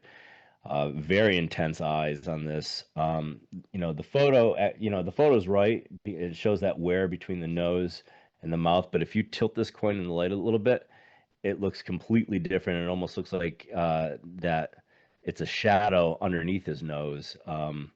So yeah, I think that there could be a better photo of this for sure. I think wasn't this I your probably won't. the Insta profile picture from a while back? It was, yeah, Yeah, yeah.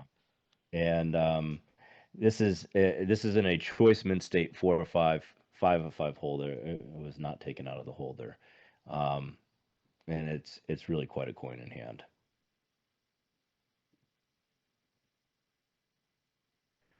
And Justinian II again, not as great style, but it's an interesting portrait. I was joking around that it sort of reminded me of Zoolander when he would do the pose and like suck in his cheeks and have the hollow eyes. And they actually included that Zoolander pose in the description, which I kind of got a chuckle out of. Um, nice. but this is a Lacombe plate coin, and it has pedigree to the Desnieux collection from Hesseloy in 1971. He died in 1962. So it's got great pedigree. It's got a plate coin, and it's got a sort of a unique sharp strike to it. Yeah, that's great. Another Justinian II. This one is from the Hugh Goodacre collection and the Alexander White III collection from 2016. Goodacre had an amazing collection of coins. I think most of the bronze coins were all donated to the British Museum that he had, and some of the gold, I think, if unless they had duplicates, I don't think they took them. And then when he passed away in 1952, it was on display at the Ashmolean in Oxford until 1986 when his heirs sold it at a Christie's auction. Goodacre bought a lot of stuff from Arts Classica auctions, from the Rotto auctions, from the Cantacuzene auction. He did a lot of his buying in the 1920s and the 1930s. And then he wrote the Handbook of Byzantine Coinage, which was like three smaller sort of pamphlets that was put together posthumously after his death as It's a the nice book Handbook of though. Byzantine. Yeah. So this has got really cool provenance, and he's I think one of the most esteemed Byzantine coin collectors of all time. Definitely. Yeah, I mean, great to see that, and then also the rare Italian nature. Yeah, the Syracuse piece. And there's another Syracuse lot here coming up next. Um, Oh, nice. Yeah. sharper style on this. This is from a knack auction in 1996. This is really nice in hand. Um, and I think this is one with the K on it as opposed to the theta. Those control marks, not quite sure why they had theta and kappa as control marks on Syracuse solid I at the time, but that's what they did. So Yeah, I think one of those unanswered questions in terms of the precise role and yeah, function. yeah, I don't think it's one that we'll ever know, right? Because and if it was recorded as to why, all those records are long gone. Yeah. Justinian II, Christ portrait. This is really, I think, a very expressive portrait of Christ. The toning really bring out the devices in the eyes and in the beard and the hair. Great portrait of Christ. Yeah, it's a very nice issue.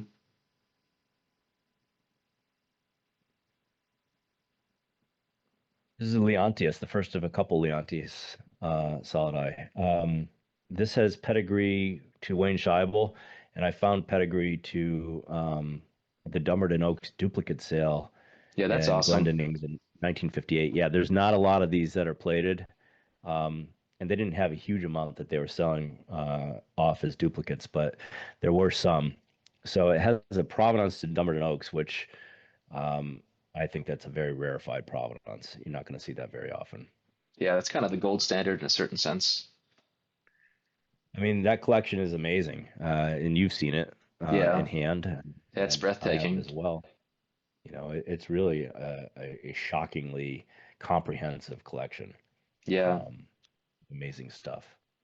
If anybody gets a chance, go to the museum in Georgetown. It's not easy to get to, but it's like in a neighborhood in Georgetown. But the stuff it's that they worth it. typically have on display is really really nice. It's Metropolitan Museum of Art nice. I mean, It's even just for amazing. the gardens, I could imagine going there for a lunch Yeah, break I or mean something. It's so peaceful, so quiet.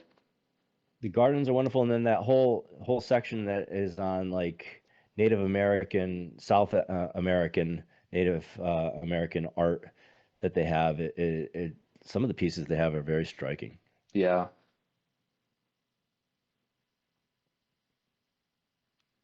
This is another Leontius. This is actually the one that they chose to go on the cover of the sale. Oh, nice. Yeah. Really expressive, nice portrait of Leontius. I've said it many times. Leontius is one of my favorite portraits of emperors because it looked like him. Um, he just it looks like somebody's middle-aged, overweight uncle. And I kind of like the fact that as a usurper, he wanted to get his real picture out there and adopted this sort of naturalistic style, which was very cool. This was in a Mint State 505 405 holder, and it also has a photo cert for it. Nice. Yeah. Nice, nice example. I like his hand also, the way he's holding the Globus Cruciger, very nonchalant, with the one finger kind of off. Yeah, yeah, just kind Yeah, of. it's a nice coin. And then the next one is another Leontius. This is a really nice example in hand, lots of luster, and a great, interesting portrait on this one as well. Um, there's a lot of, I mean, I shouldn't say there's a lot, but most of the Leontius solid I have outstanding portraits on them. So it's a really cool series. And then this is a Tremesis of Ooh, nice. Leontius. Yeah. A rare And denomination. this is from the Hunt collection. It's also from Burke's collection of important Byzantine coins from Sotheby's in 1998. It's XCNG Martin Armstrong collection, and that was in, That's let's a name I've not see, heard in a while. That's nice though. Yeah. 1999. And I kind of like this one because it had the ding on the nose, and I was like, maybe it's an omen of things to come for Leontius. Indeed. His nose was slit before he was executed, ritually slit because he had Justinian's the second's nose slit. So it's a nice example of a tremesis either way, but with the provenance on it, it's one of the best, I think. Yeah, definitely. I mean, some of those have shown up in recent times, but again, all without provenance. Love this portrait of Tiberius the Third, Apsamar. This is from the European Ambassador collection, formed during the 1950s and 60s from the Morton Eden sale in 2022. I think that this is probably the finest style of his portraits, but he had a number of portraits that were outstanding on his coinage. I think he's an underrated emperor too. He lasted for 7 years, and I think he would have kept on going if it wasn't It for wasn't for the greatest Justinian comeback of II's. all time. Yeah, that's right. It's like Red Sox Yankees. Yeah. But yeah, this is a great coin for sure, and a nice portrait That style was on a it. And great it's got sale, some, also, the Morton Eaton sale. yeah, I remember that one. it That was a cool was. one. It was. Yeah, they had amazing coins. Let's see. Let's skip that one. This one, the portrait on this is nice. It's not, not as nice as the other ones condition wise, but wow, what a provenance on this. This is Yeah. from a General A.W. Lyons' collection that I bought from Noonan's in 2025, and then I found the provenance to John Wark Garrett. He is comes from a railroad baron family in Baltimore, owned the B&O Railroad from Monopoly fame, Oh, um, wow. and then donated his entire coin collection, which is considered probably one of the finest in the world, U.S., ancient world. He had them all. Donated the entire collection as well as the house that he lived in to Johns Hopkins University, where it was on display for quite a while. And then that collection was famously sold by Bank Loy and NFA in 1984 and 1985. Um, and and then this was also ex Bemet. So it was from the Bemet collection in Naville Arts Classica 1924, and acquired from that by a dealer named Wyatt Raymond out of New York City, who sold it to the Garrett family. So you can really trace all the steps of this coin from 1925 right on up, and who's owned it, and it's got fascinating provenance and ownership history. Yeah, I mean, this would have also been exceptional at the time. I mean, pretty much an unseen type. I mean, they're a little bit more common now, still quite rare, but I imagine a century ago, it would have been pretty much impossible to acquire a Tiberius III. Yeah, yeah. I mean, and um, White Raymond, I mean, I think he bought from the European auctions. He'd go over to the auctions and buy things, and then he had a Rolodex of collectors in the U.S. that were well financed, and was able to sell a lot of these coins to them for their personal collections.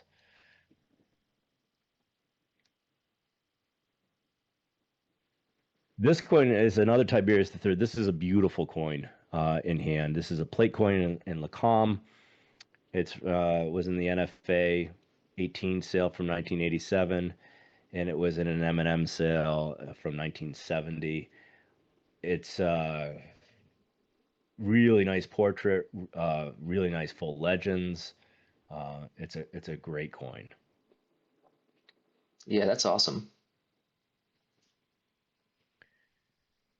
Another Tiberius III. This is I think it's the rarest of portraiture types. You don't see it very often. The eyes are looking to the left rather than the right, and almost all the other portraits, Tiberius's eyes are looking right towards the spear. These eyes are going a different way. It has a more cherubim-like portraiture style that I think would indicate that it either came at the very beginning of his reign or at the very end of his reign, considering everything else is essentially different than this. Yeah. Hmm. This is Yeah, that's from a quite buy bid interesting. sale. Yeah, it's a fascinating portrait style, and I've been able to only find maybe five others, you know, throughout my research on things. Um, of this. And this is from a Burke buy bid sale in 1992. provenance wise, but it's I mean, really great provenance for the type. Again, some have shown up, I think, at, well, I'm not going to name the auction houses, but at least one auction house has kind of sold off quite a few recently, but to have one with Mhm. provenance is pretty awesome. Not to mention the Yeah, style, of course, and all that. yeah. Yeah, this And is this pretty is one of exceptional. the I don't think I've ever actually it- seen a lightweight one for sale. this is one of the gems of my collection. There's I want to say there's only four of these known. One in the Dumbarton Oaks Museum, and three others that have come to market, in the last 20 or so years. Um, I would imagine that this is the last of the lightweight solid eye. It's Sear got to has this be, as yeah. unique. Um, I think this is the last emperor that issued it. What's interesting though is that Western solid eye continued to use the star motif in the lighter weight standard as their standard issued solidus going forward. Um, so I think that these were just issued in far less quantities than earlier lightweight soliduses were. So And not to mention yeah, the just the style also. I mean, it's obviously yeah, incredibly rare, but it's also exceptionally fine. The style, it's sharp. The dies here, they're not worn. There's no rust. Clean strike for the most part. I mean, you got a little bit of the legends being slightly muddled, but still. I mean, the cross there and the reverse across potence. The depth of the face, the portrait there, it's really exceptional, really nice. and um, so I was very fortunate to find this, and it was miscatalogued in when I got it as a Syracuse solidus, which also uses the star, but this is not a Syracuse solidus. Um, and so this is, like I said, one of the gems in my collection, and something you just never see. Yeah, that was a great find. This next coin, though, also is pretty incredible. This is my number two of the sale. This is really nice. This coin. This is a Naples version of a Tiberius III solidus, and it's that typical sort of rough Italian style. This is from the Mueller collection, Syncona 3, 2011. This is also X Triton 3 from 1999. Um, these are super rare. I mean, pretty much But this is a nice unobtainable. example. Yeah, I mean, when they come up, you got to go after them. And what's funny is there was another one that came up previous to this that I did go after, and I was the underbidder on, and it just kept going up and up and up, and I couldn't keep going with this. But this is a really nice coin. I bought this from Nomos. They had this in a fixed price list at New York International, and Yeah. It's super fascinating. I think after this, you have a lull in Italian coinage for the most part. I mean, Rome and Ravenna under the Isaurians, under Leo III and Constantine V, you have some issues, but Naples does disappear, I think, until Theophilus for the most part. But yeah, I mean, it's exceptional to have sort of a non-Rome, non-Ravenna mint issue this late. yes, yeah. I mean, Naples has got an interesting corpus of coinage, and it hung in there as a Byzantine territory for quite a while. And I don't even think, even when it became sort of unofficially not Byzantine, I think it was still sort of Byzantine.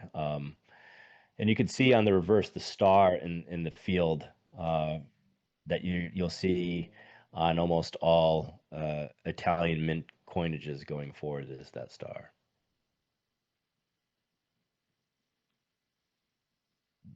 Skip that. Oh, This is nice. lot Second 83. duplicate. Yeah. This is another one that has Dumbarton Oaks provenance and provenance to an Arts Classica sale in 1925. Wow. This coin is a screamer in hand. It's really just awesome. So flashy. There's a little bit of weakness on the reverse and even on the obverse in the on the from 5 to 7, let's say. But it's got an expressive portrait, and the fields are just creamy. It's a really awesome coin, and I don't think you'll find anything with a provenance as good as that for this type. I don't think you can. No. Yeah, it's really interesting. Also, kind of a later style too. It does remind me a lot of like Leo III, Constantine V, sort of that. I'm not sure how you even describe it, like a chibi style almost, sort of when the faces get more scrunched. You almost lose the individuality. Like that's pretty cool to see already this early on. Rather Yeah, uncommon. So I would kind of imagine this must be later in that period too, closer I towards think the you're right. death than than his return. Yeah, I think you're right. I think it was probably in the 710 to 711 time frame at the end of his second reign. But Yeah, with that provenance, it, that's pretty awesome. it's just it's an outstanding coin with an outstanding provenance. I mean, it's one of a kind. Let's see. Let's see. This is Oh a yeah, this nice is quite portrait of nice. Philippicus. Wow, look at those Yeah, I surfaces. bought. That's I awesome. mean, the surfaces are great. The portrait style is incredible on this. And this was an ex Nomos coin from 2023, Hey, look at the and it detail on his really is hand, just where he's holding the it scepter. really That's pretty incredible. You can make out the individual fingers, how one's extended, the rest are closed. isn't it crazy? Yeah, I mean, Yeah, super fresh dies. So I I mean, mean it's details you almost never notice. and his coins are great. I mean, he was a terrible emperor, but he made great coins. Yeah. Um, and he didn't last long either. He was only 2 years. I've got a couple of them actually. Let's skip that one. Let's skip that one. Yeah, this one. Oh, nice. This is another Philippicus solidus. This is from the William Herbert Hunt collection, and it's also from Numismatic Fine Arts auction number one, which was the Santa Barbara Museum of Art collection. So great provenance on this. Yeah, definitely. And, and this one is a luster bomb. Again, this is what I bought from a Nomos auction, uh, and it's the rare type with the two P's in Philippicus in the legend, It's got but the it's on a correct really big spelling. flan. It's on a really big flan, and it just it blazes with luster, and it's a really sharp strike. Yeah, that's quite nice.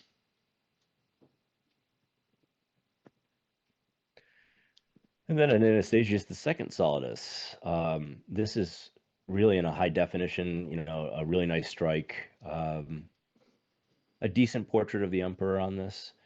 Um, and again, it's on a sort of a mellow toned gold flan. It's really a nice coin. And then next up, this is another one.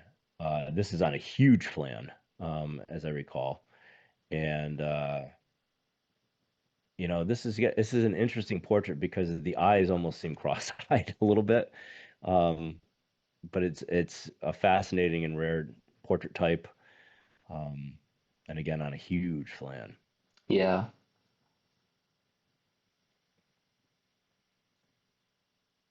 And this is Oh, what Nomos wow. put in. Yeah. Okay. Yeah, Yeah, that's Nomos nice put though. in this coin into the sale. Uh, and I've been skipping over most of them, but I can't help but just ooh and ah on this one because it's pretty nice. Yeah, that's nice style.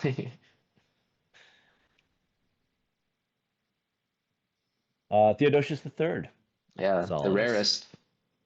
Yeah, this is Officina H. I think Fue says that there was only one other Officina H, and it was in the Istanbul Museum. I bought this from the Nomos fixed price list. Um, Theodosius III is a fascinating. The story goes on him is that the Opsikions theme revolted. They needed an emperor, and they heard of a well-liked tax collector, an Adramitum, which doesn't make any sense. I mean, Yeah, who's nobody heard of likes that? tax collectors. And they forced him to become emperor. In fact, he tried to run away from it, but they pulled him back. Now, again, if he ran away, why not just find another tax collector to elevate? Why did it have to be this one? And they forced him to become emperor. And I think it's because he was the son of Tiberius III. There's a theory out there. The son of Tiberius III survived Justinian II's purges and became the bishop of Ephesus. Tiberius III was emperor when he was deposed by Leo III. He became the bishop of Ephesus. This makes all the sense in the world that he was a surviving son of an emperor, and the theme troops were looking for somebody with legitimacy. to elevate. And Yeah, for that's whatever quite reason, interesting. the story, there's no sources that survive, and the sources I think are from Theophanos and, Exactly, you yeah, know, but not very much. A couple of yeah, chronicle entries, that's about it. that's it, right? And then you have peripheral sources like from the papacy or from the Arabs or and stuff like I that, think right? even the Franks, maybe, I could be misremembering that, but I think in the Anarchy, there's a little bit in the Frankish sources.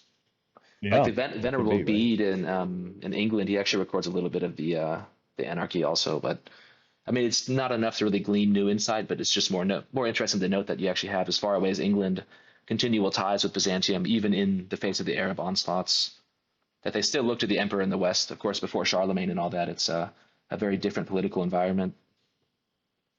Yeah, I mean, and they were still the Roman Empire to, the kingdoms in the West, right? I mean, Yeah, they were the original gangsters, right? Everybody else sort of wanted to be like them, and you can see that from their coinage. And it was only as their power continued to wane into the Middle Ages that they became more on an equal footing, as sort of equal kingdoms, if you will, or equal political entities. it's also But interesting. I did notice the patriarchal cross on his solidus here. Is that the first time that's used on Byzantine coinage? I could be having I believe a massive blank, but I don't remember seeing a patriarchal cross before this point.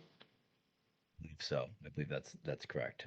Which is interesting It's also to note. You kind of have then also sort of a what you might call a more classically sort of Orthodox Eastern Christian element appearing here in the coinage. I doubt that reflects any sort of political intrigue about religion, but still interesting to note that the patriarchal cross is the one used here and not the regular cross. each imperial style differs from emperor to emperor, so that the emperor must have approved the stylistic changes, and there must be a reason behind a lot of it, right? Yeah, deliberate. Whatever that might be, I don't know, right? Why did Justinian II have a traditional portrait of Christ, if you want to call it traditional, on his first reign, and then his second reign have a Syrian portrait of Christ? Yeah, it's I fascinating. mean, I have a theory on it, but I mean, it's What's the theory? just I'm curious because I looked into it a while back and it was just a super my interesting theory. change. My theory has to do with the fact when he was banished in Sherson, um, either the priest or bishop that he became friends with, that ultimately, when he retook power, he elevated to the patriarchate. Um, I have a feeling he probably had a version of Christ that he preferred. And again, nothing backing this up other than the fact that, this guy came along for the ride with Justinian II and went from a priest in Cherson to the patriarch of Constantinople, Yeah, that he had some sort of preferred representation of Christ. I don't know, and but with a bit of that's hindsight, it's fascinating also that iconoclasm is sort of around the corner. And sort of right before that breaks out, we have the deliberate choice to put Christ on coinage like this. I mean, it kind of makes you right. wonder also if you have sort of iconoclastic elements under the surface, and that maybe somehow that's also related an element here. It certainly seems like that the iconoclast controversy, even though it doesn't break out until later, there must be earlier roots and trends going back at least a couple decades, if not centuries. I'm sure. I think certainly, um, the Muslim way of thinking on that sort of bled into some of the thinking of Leo III. Supposedly, he was very fluent in Arabic, and had some of those influences on him, when he started down that road. Um, and of course, that's something very similar that you see, in Protestant churches, where you Yeah. see icons and paintings and everything sort of disappear from the church and having it just be plain. So Well, it's it is fascinating something that we too. still Just see. there's also similarities there, whether you have the sort of the gradual relinquishing of the cult of saints. I mean, I guess exactly to what degree and where, and the iconoclastic controversy is a little bit less known. I think I'm not an expert on it, but I know that some of the iconoclasts did choose to sort of abandon the idea of veneration of saints. You kind of have the same attitude towards the Theotokos Mary as well, where she's seen more as like a vessel as opposed to a unique intercessor. So it's actually pretty fascinating that Yes. you do have with iconoclasts sort of some proto-Protestant ideas. Yeah, I completely agree. But what a cool emperor and a cool coin, Definitely full amazing style. legends, Also, his Loros great there, yeah, it's great spectacular. strike, expressive eyes. I love this coin. It's a nice one. Um, and then the next one that Nomos put in that is also quite nice. A different style. I mean, this has got Not graffiti as and the nice, legends aren't yeah. there, but it's got a different style and an unrecorded Efesenia combination as well. So, you know, not really trying to highlight some of the things that they added in, but this is one that Yeah, it's is pretty nice. nice too.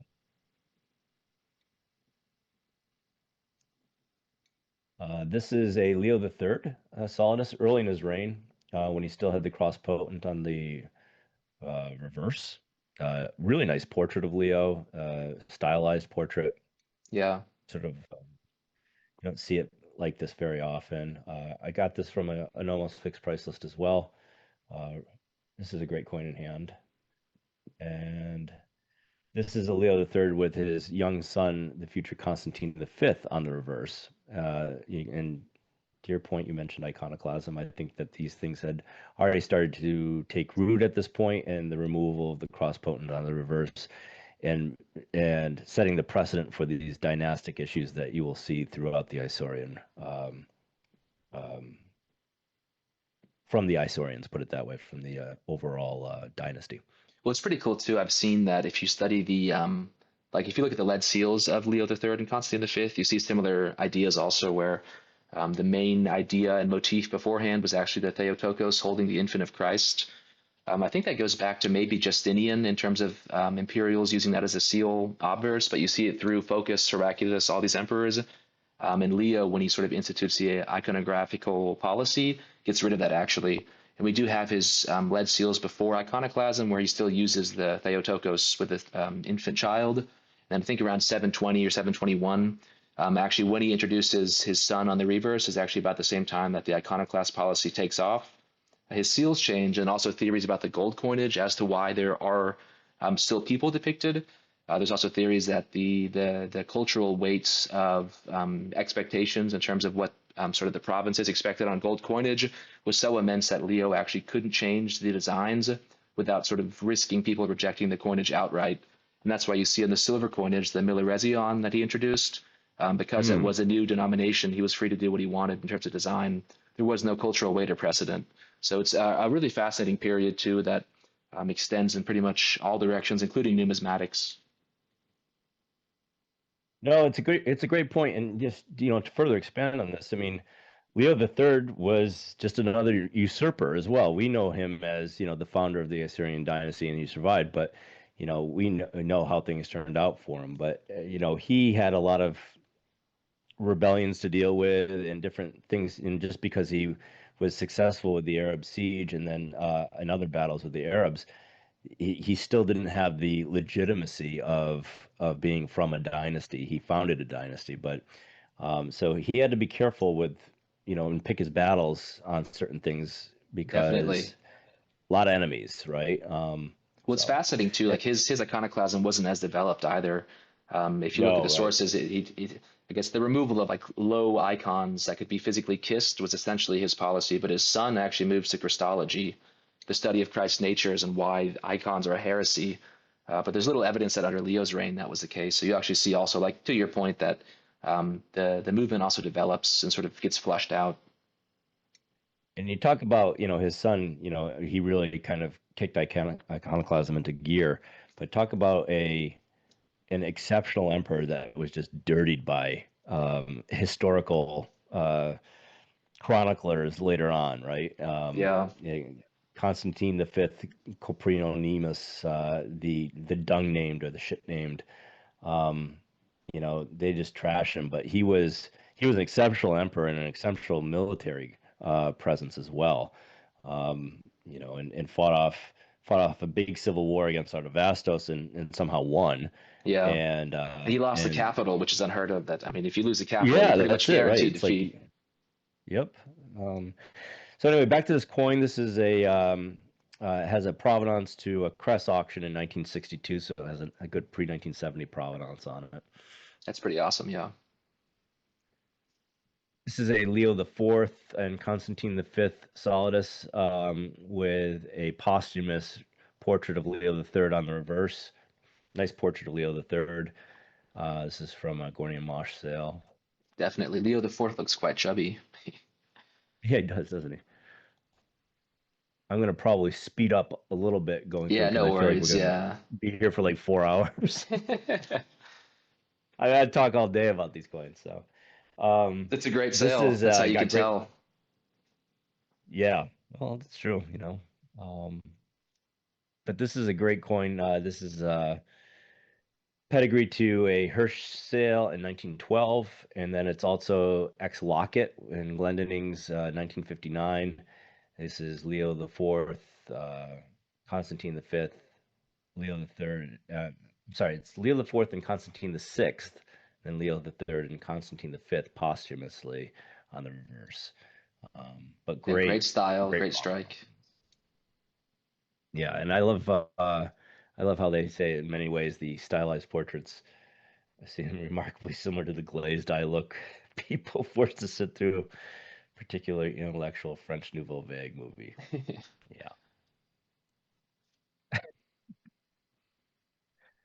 Um, this is a Constantine VI and Irene Solidus with his ancestors on the, I guess, the obverse. I always figured that was the reverse, but I guess it's not. Um, This is pedigree to 1953. It's got lots of pedigree stops, 1964, 2003. This is the very rare type without the cross between the uh, Empress and the Emperor. Um, and the style is very sort of uniquely different on these. Wouldn't be surprised if this was maybe even provincial mint, the only mint that I could think of that might be um, in play at this time would be Thessalonica, but there's nothing to back that up. It seems so different from the rest of the body of these coins, and the fact that there's no cross between the Empress and the Emperor. Yeah, it's So very interesting. rare. There's probably like 8 of these known, I think, as I recall, and maybe even less. I'd have to go back and look, but there's not a lot of them. Hmm. This is another Prince Cantacuzene coin from the Glendinning sale in 1922, formed by his ancestors in the 1600s. This is also, I think, ex Garrett. Yeah, it was in the Garrett collection. Um, yeah, so it's got tremendous, tremendous Holy Grail type pedigree.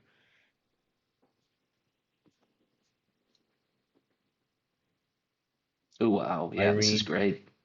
and Constantine VI. This is a sharp coin with a lot of luster. Uh, you know, it's from the CNG sale in 2024.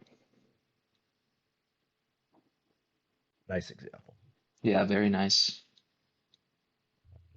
This is a Leo the Fifth, the Armenian Solidus. This is from a knack sale in 2012. Wow, that reverse Nice is example. wonderful. A little dye rust on the obverse, but Yeah, the reverse is great. nice nice example.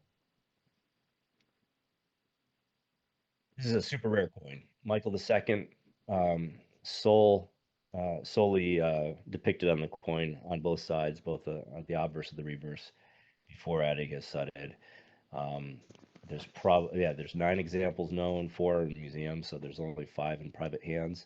This is from the Anton Driesman sale, Spink in 2000, and it was featured on the front cover. And this is one of the rarities of the Byzantine series. This is Definitely, yeah. one of the cornerstones of the collection for sure.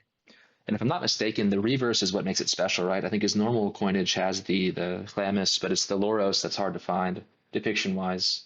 I could be mistaken on that, but from what I remember, I think his shared coinage, it's the obverse that is used, not the reverse. Yeah, there's not there like I said, there's not many out there, and there hasn't been any sort of like new ones found either. That's the thing, right? It's So they were minted only for a very, very short time, for maybe a year. So, Yeah. and this Yeah, is that's a X great Bank coin. Loy too, to 1979. Yeah, hard to beat that. Look at Ooh, this coin. This wow. coin is really Wow. remarkable in Yeah. hand. These are the early Theophilus solid eye. That is sharp. Feature a cross on the reverse. This has got pedigreed at 1953. Really nice coin. That's an interesting reverse legend too. Lord help your servants. It's not really Is one that that's what seen it very often. Yeah, yeah. is that what it means? Or your Yeah, slave. I don't know. Doulos. You could translate that multiple ways. that's fair. And this one is striking in hand. It's a really nice coin. It's interesting though. He was an iconoclast also, I think. So kind of fun to have that the parallel of that invocation, but then no icon there.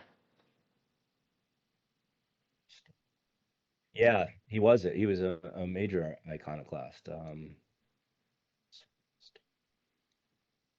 Bronze coin, it has Sternberg provenance 1977. This is also Dr. Blascheg collection. Nice coin. This is another really nice Theophilus Solidus, but this one features his sons Michael and Constantine on the reverse. Yeah, wonderful style in This the is obverse there. It's great. beautiful coin. In fact, this was in an NGC holder, Mint State 55405, that I never broke out. They took it out of the holder when I gave it to Nomos. But had I taken it out, I probably would have tried to knock those deposits off or just wipe them Yeah. from there. But it's an outstanding, creamy, beautiful coin with a really sort of unique look to the emperor. Um, you know, sort of signifies what's going on with that. Um, I feel like I way overpaid for this one back in the day, but I never was able to find any provenance on it, That's a great and coin I though. looked hard. It's beautiful. It really is.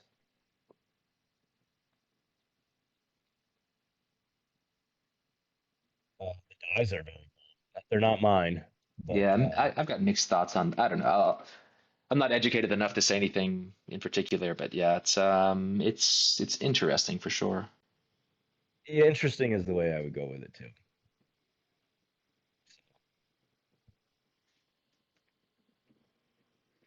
This is a very rare Basil II portrait. Yeah, wow, very There's not nice. a lot of these around either. Maybe a handful. Yeah, I don't know when This the is last from one came for sale. Maybe I'm mistaken, but I don't think I've actually seen one come for auction. I guess I haven't looked necessarily either, but I go over the features pretty often when they come I out. think it's I think it's been since 2017 since one's Okay, yeah, come that up. checks out. Yeah, wow, that's pretty cool. So it's been like 9 or 10 years since the last one has come to market. This is X Bank Loy 1990, um, and it's extremely rare. There's just not a lot of these out there. And great history there too. Basil's a pretty cool ruler. Oh, amazing story! I mean, best Illiterate. friends with the emperor, and then just Kills elevated to him. Yeah, it's co-emperor, pretty awful. I mean, he's and sounds he like kills him. a bad. I mean, he's driven. I guess it's complicated, but then you also have the questions of if his successor actually was his progeny or that of his That's the right. previous Yeah. emperor. So it's the real kind of Game of Thrones period of Byzantine history right here. Oh, big time. Yeah, And this will be it's one to watch for fascinating. sure, just to see where it goes. I mean, I think this I and the mean, Italian coins, it just there's yeah, it's kind of hard to price. it is. It is. So we'll keep an eye on this one. This is another Basil. This first. This is sort of the more The standard Basil. traditional, The yeah. first Solidus. This has got Demetriadis provenance and with Hunt provenance, and it's a nice example. Yeah, that's great. Just for time's sake here. This is another Hunt coin of Nicephorus Phocas. Um, Yeah, look at that obverse. That's wonderful. The style, preservation, the cruciform beautiful halo. coin. That's quite nice. This is a really exceptional coin, and it's plated in lacam. That's Romanus the First being crowned by Christ. Constantine the Seventh, who he forced to marry his daughter, and then his son Christopher holding the cross on the reverse. That's kind of fascinating. I And never noticed the Lauros is wrapped the other way around. I'm pretty sure, without yeah, exception, on every coin I've seen, it's the other hand that typically the scarf wraps around. That's really so interesting, actually. Hmm. it's a beautiful coin. It's a rare coin. There's not a lot of depictions of Romanos in gold. Um, it's uh, it's not something you see very often, and it's plated in lacquer. So And also kind of post iconoclasm to have a depiction of Christ, just sort of the full e- figure is pretty interesting also just with that context. exactly, exactly, yeah. Christ was back. Iconoclasm was done. So this is also X. This is John Zemisky's Histomenon. This is X William Herbert Hunt collection. It's a rare type with just the cross between Zemisky's and the Virgin Mary on the reverse. Um, I think there's like 4 or 5 of these known. I have to go back and check my notes, but there's not a lot of these known. This is also the plate coin in Fueg. They don't call that out in the header here, but this is a Fueg plate coin as well. Super rare. So Nice. see where this goes. This is another Zemisky's coin, a Histomenon from Constantinople. This is the rare type with the I and the X flanking Jesus Christ on Oh the yeah. Hmm. obverse. Um, most of these are recorded as Tetartarons. There are no Histomenons recorded in any of the standard references. And I mean, they say in the thing, turned it to Tartaron, but you know, this is an unrecorded Histomenon essentially because of the weight on it. It's 4.4 grams, 4.39 grams. This has also got a hole, a piercing in it that I don't think I really was able to see. I knew it was there based on the provenance and stuff, but I never was able to sort of fish out where it was, or there was an attempted piercing. Um, but this is from the Knobloch sale at Stax in 1984 and from the Foreign Ambassador collection from Glendinning in 1957. Yeah, some great Great coin. provenance. You don't see a lot of John Zemisky's coins show up with provenance, so No. to have two like that, that's Yeah, nice. it's pretty special. This moving on to Basil II. This is my favorite provenance coin I own. Okay.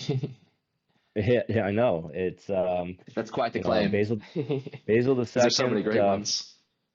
from the Dr. Fiore Pipito collection, Superior Galleries in 1987. I was going through Superior catalogs and I'm like, oh, Dr. Pipito. Why do I know that?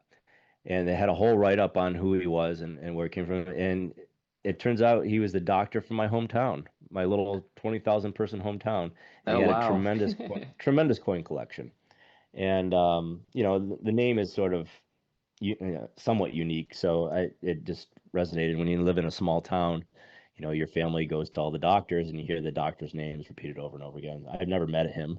When his collection was sold in 1987, I was 10 years old, and but the fact that this guy from my little hometown had this amazing coin collection, including Byzantine coins, I thought was just super cool, and I was really excited to be able to get one from his collection. So Yeah, that's that's awesome. why it's my favorite. You know, From the um, collection of a neighbor. yeah, that's right. That's right. Just another guy from upstate New York. Um,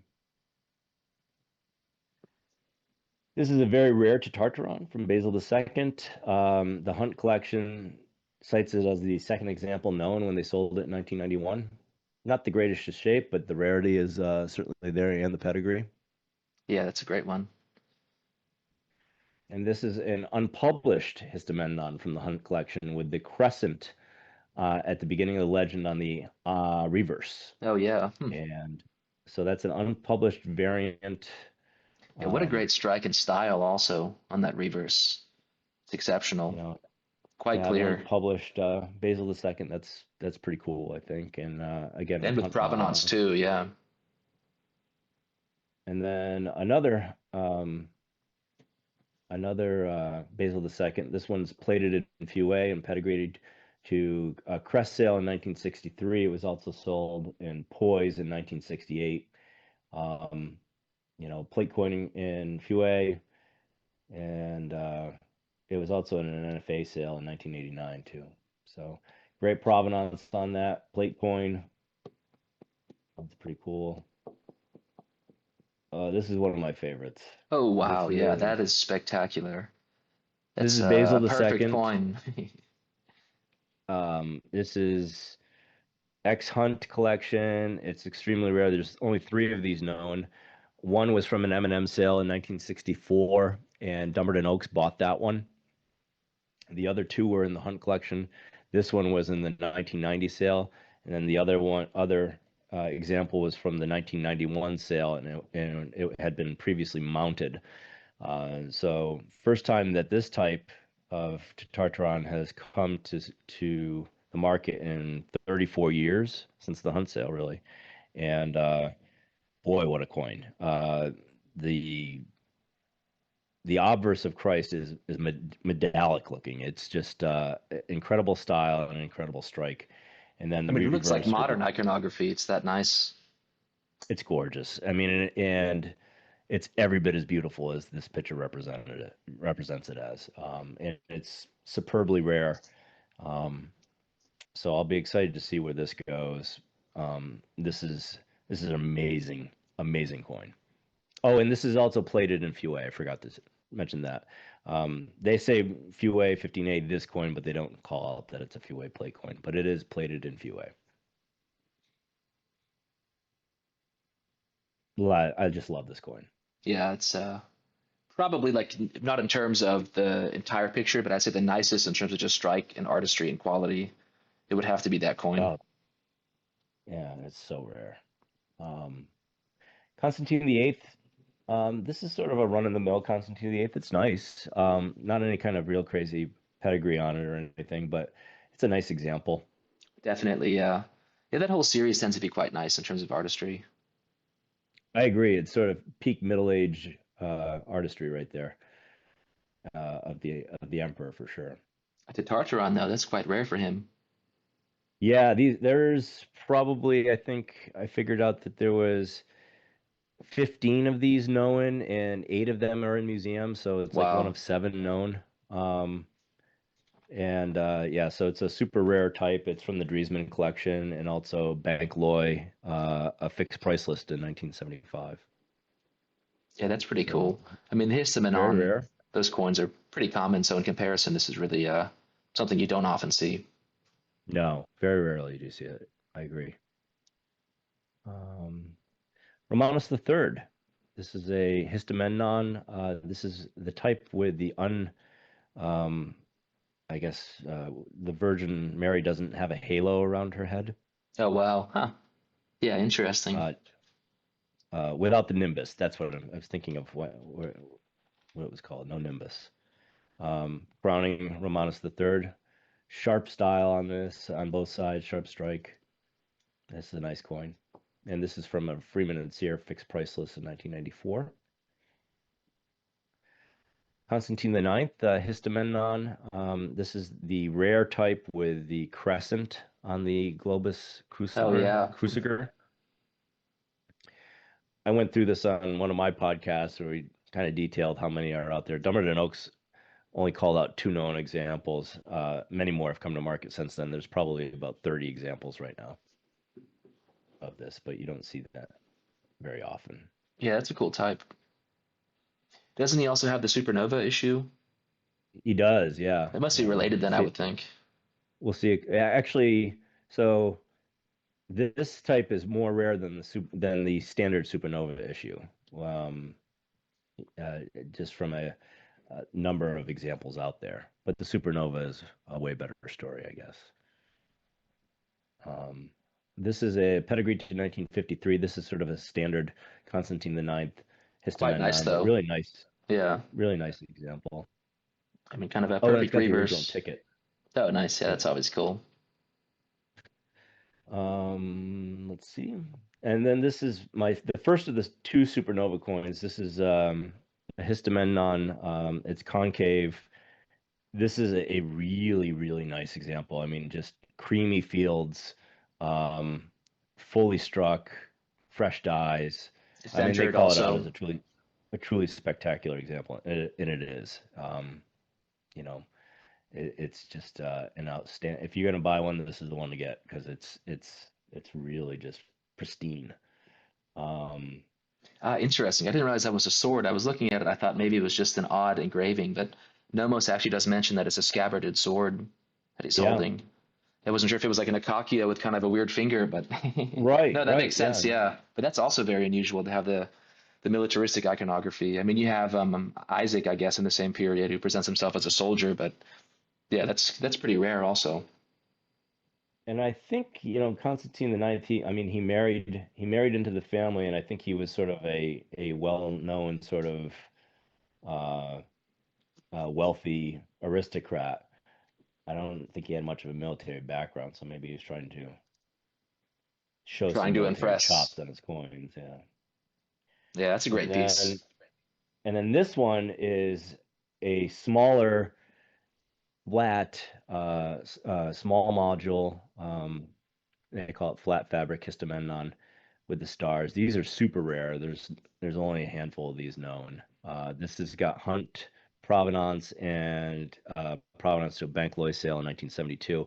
I have a theory that these To were actually to Tartara, right? Tartaron. Yeah, So, exactly. That's what it must be. I mean, the weight is well, they're full incorrect, I weight. So suppose. my guess is they had either decided to get rid of the full weight histamenon and just go with a full weight to Tartaron because there was no Tartarons issued with stars that we know about. Um, but they were issued before with this emperor, and they were going to be issued with the next administration as well, with Theodora. I mean, I think that they probably, at least for like maybe at the end of his reign for a year, decided, hey, let's just combine them into a single coinage. Because there's no real reason to go flat on these and go small. It just seems it's very strange, and there's not a lot of these out there. So this is super rare. Yeah, that's pretty cool. Skip over this Theodora, and this is a really nice Isaac Comnenian Systamenon. I can't tell you how nice this is in hand. It's really beautiful. Great strike and great toning on it. Yeah, one of the more I fun got types this. too. Just him as a soldier, the emperor. It's yeah, emblematic Yeah, of the with the sword period. drawn. Yeah, Yeah. And he was a general that took over the helm, becoming emperor late in his career. Um, but it's really awesome coin. I bought this from Aaron Burke from one of his buy bid sales. I don't think they list that on there. This is such a cool coin. This is a Constantine X histamenon, which is I don't want to say run of the mill, but it's fairly common, right? But this has got pedigree to Cress from Salzburg, his Salzburg sale in 1944, and it's got a great mhm. toning on it. What's super cool about this is it has the original tag as well, and the original tag says Otto Helbing Nachfolger, and Carl Kress had bought that from Heinrich Hirsch when Hirsch was forced to sell it by the Nazis. And Kress was a printer and did a lot of numismatic literature and printed Otto Helbing catalogs. Um, and Hirsch fled to Switzerland in 1938. He was one of the last of the traditional German Jewish dealers to get out of Germany and set up shop in Switzerland. And his brother set up shop in, I think, Prague.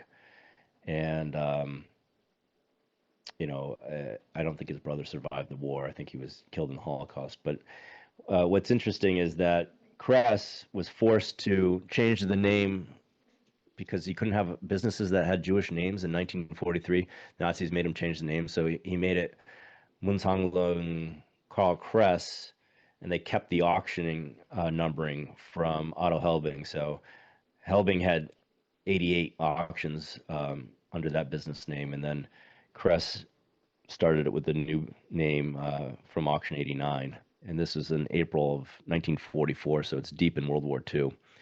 Um, after the war, the Hirsch family and Crest both had successful auction houses.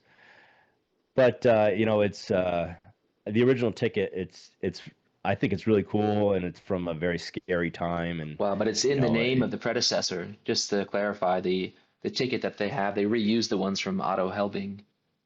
yes, yeah, they Wow. did, yeah. So he changed the name, but he kept the tickets that were already printed. Well, it sounds like, yeah, Um, maybe forced to also, but yeah, that's kind of, I mean, you mentioned earlier also the idea of like stewardship with coins. It also is crazy to be reminded of the past and think, I mean, you could imagine if that ticket was lost and this wasn't photographed in the auction. I mean, the incredible sort of history, I mean, dramatic and sad history, but all of that could be lost also behind these. So it kind right. of goes to show also the importance of provenance and just having the records preserved and sort of just keeping in mind the history that some of these people and coins have gone through.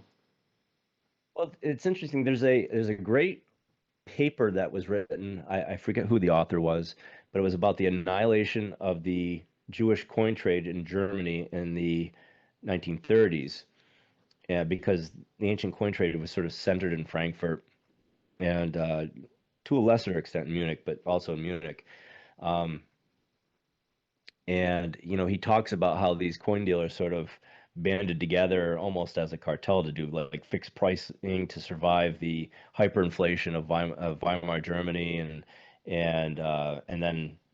then to sort of survive the Nazis as they continued to apply pressure to Jewish businesses, eventually outlawing them entirely, and how they set up shop in Switzerland and other areas outside of the jurisdiction of Germany at the time, um, and to sort of survive. And I thought it was a very well done informational paper about the ancient coin trade in the 1930s, which I find very interesting based on my research that I've done on my coins. You start to have offshoots of research, and I start to be interested in the actual coin dealers at the time and how they sort of changed names and different dealers like you know uh, Kahn was a big one, and then they moved to Switzerland and became Musen and Medallion, and I think uh, I think Adolf Hess became Busso Poise. Um, so stuff like that, and how it all sort of worked out. So at any rate, this coin's got a super cool story and the original ticket and the toning on this, and yeah, Yeah, that's something. it's It's awesome. yeah.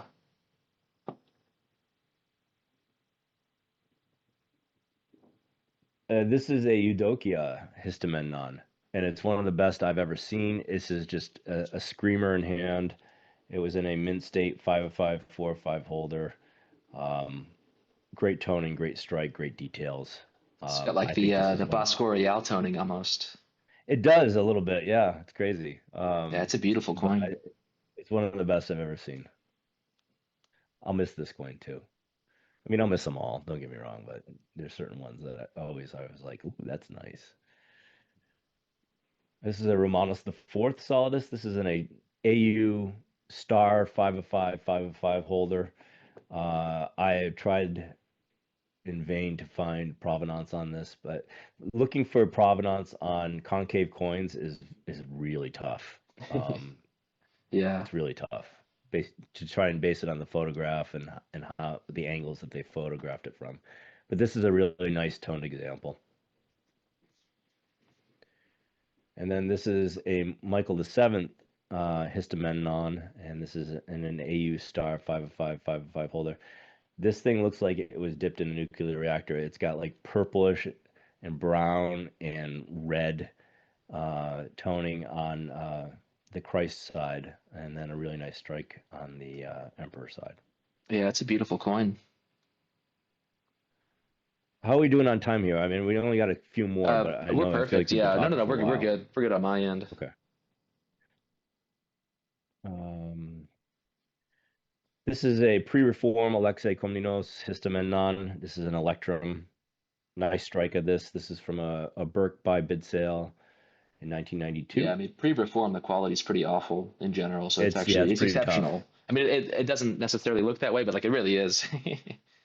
They weren't the Yeah, nicest. and this is an aspirin trachea of Manuel Comnenius. Nice strike on both Definitely. sides of this. And good style too. And this is from the Gazvoda collection. Provenance of 2019. That's pretty good for late Byzantine. It is. Yeah. It's difficult to find, so that's actually nice. And this one's in a star holder, 5 of 5, 4 of 5. It's really nice in hand. I never saw it. I mean, it's still in the holder. I never saw it outside the holder. But it's really Yeah, that's an spectacular. incredible fresh strike on that. You know, it was struck and then probably buried. Um, it's awesome. And then the last of the single lots here, this is a Isaac II Hyperpyron. Um, this was from Burke's collection, and he plated it in his work, Roman Gold Coins of the Medieval World, and it was also in the important private collection of Byzantine coins from Sotheby's in 1998. Nice strike, nice example, very cool pedigree and a plate coin. Yeah, that's awesome. Um, Now, these are things that Nomos added in. This is the last one of mine. This is a group lot of bronze coins. I'm not sure why they wanted to lot these out. Maybe because some of the coins they thought weren't good enough to be lots on their own. But at least they gave good descriptions on everything and good photos of everything on it. And it's an interesting lot of coins.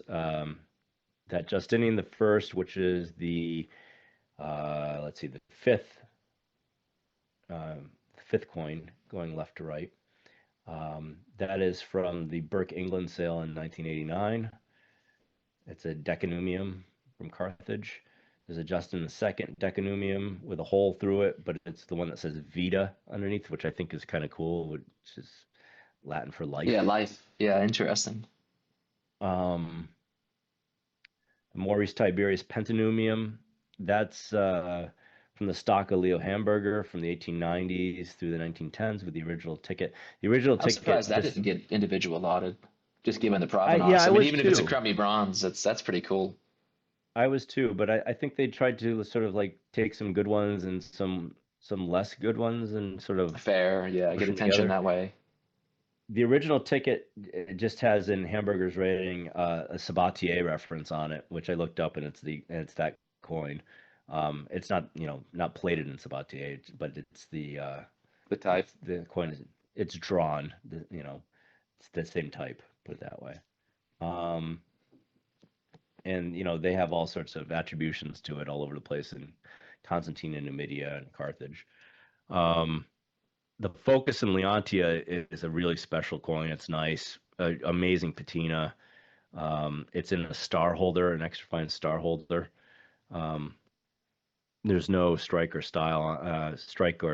surface is great on it. It's just in the extra fine holder. Um, you know, I I don't know. I don't know if the star will do anything for it, but it would be amazing outside of this lab. And then this Constance the second half phallus. That's the third one in, and it's Constance the second, but it looks remarkably like Leontius, and I was just sort of surprised by that because um, none of Constance the second's coins look like that, and Leontius, the coin looks almost exactly like that with the mappa held up, and Yeah, so Globus Cruciger also. Loros, it looks like too. yes, that's correct. Yep. And then the final coin here is this Constantine the eighth and Romanus the first. It's a portrait of Romanus the first on the coin, and probably his best portrait on any coin is his Phallus portrait, and it's in a very very nice style. So they group a lot of these together. There, I mean, overall, there's some coins that I paid a fair amount for in this lot. So, we'll see where it goes. I don't know, but uh, and it's an interesting group lot for sure. Yeah, definitely. So that's my collection, Sam. Well, The neat. seals aren't mine. There's some really really cool seals that they put in to this as well. I don't know as much about seals, but you know looking at it, the one of the treasury of Hagia Sophia, that That one's seal quite nice. looking Yeah, amazing. And then the next one here that has Artavastos as a you know as the an head of a officer theme. before he becomes the usurper. Yeah, that's right. Strategos of a theme, So it's they've got some cool stuff that they were able to put in that was consigned to them as well to sort of augment the core of which is my collection. So, Yeah, I think it's nice too with you the know, seals and all that. They're also later, so it's not necessarily competing with the coins per se. It's just I guess there's a few lots that do, but for some of the supplemental pieces, I think it is a nice addition. Like the two late AR Trachea they added. I think those are actually yes, flips from Knack, but still, it goes to supplement the sale a little bit. But yeah, overall, this is really impressive. I mean, I think we were planning on doing maybe an hour, and it's been 2.5 hours, and we sped up. I mean, just in terms of how much is here, and just, I mean, there's so much to talk about. It's difficult to be concise. But I would just say, yeah, it's, I mean, really astounding from, I mean, Honorius until the end of the empire.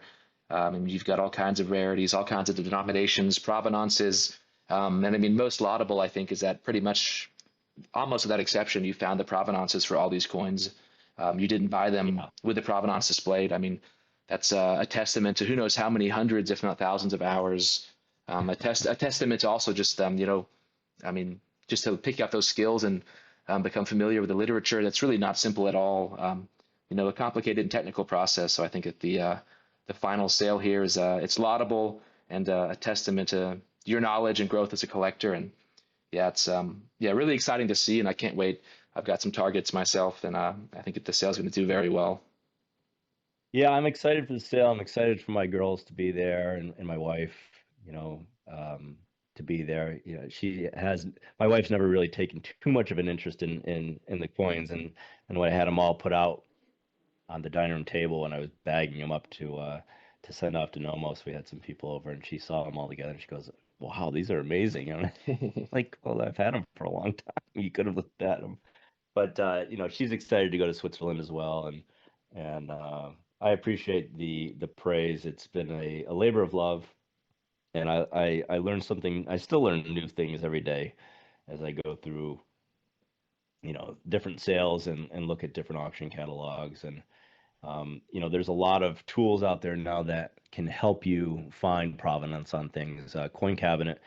I Shout out think I use L5 Coin also. We've Cabinet. got our new database. Got to throw that in there. That's right. The L5 Yeah, and provenance search. L5 as well. I think almost 3,000 You catalogs, 2.5 million images. So check us out.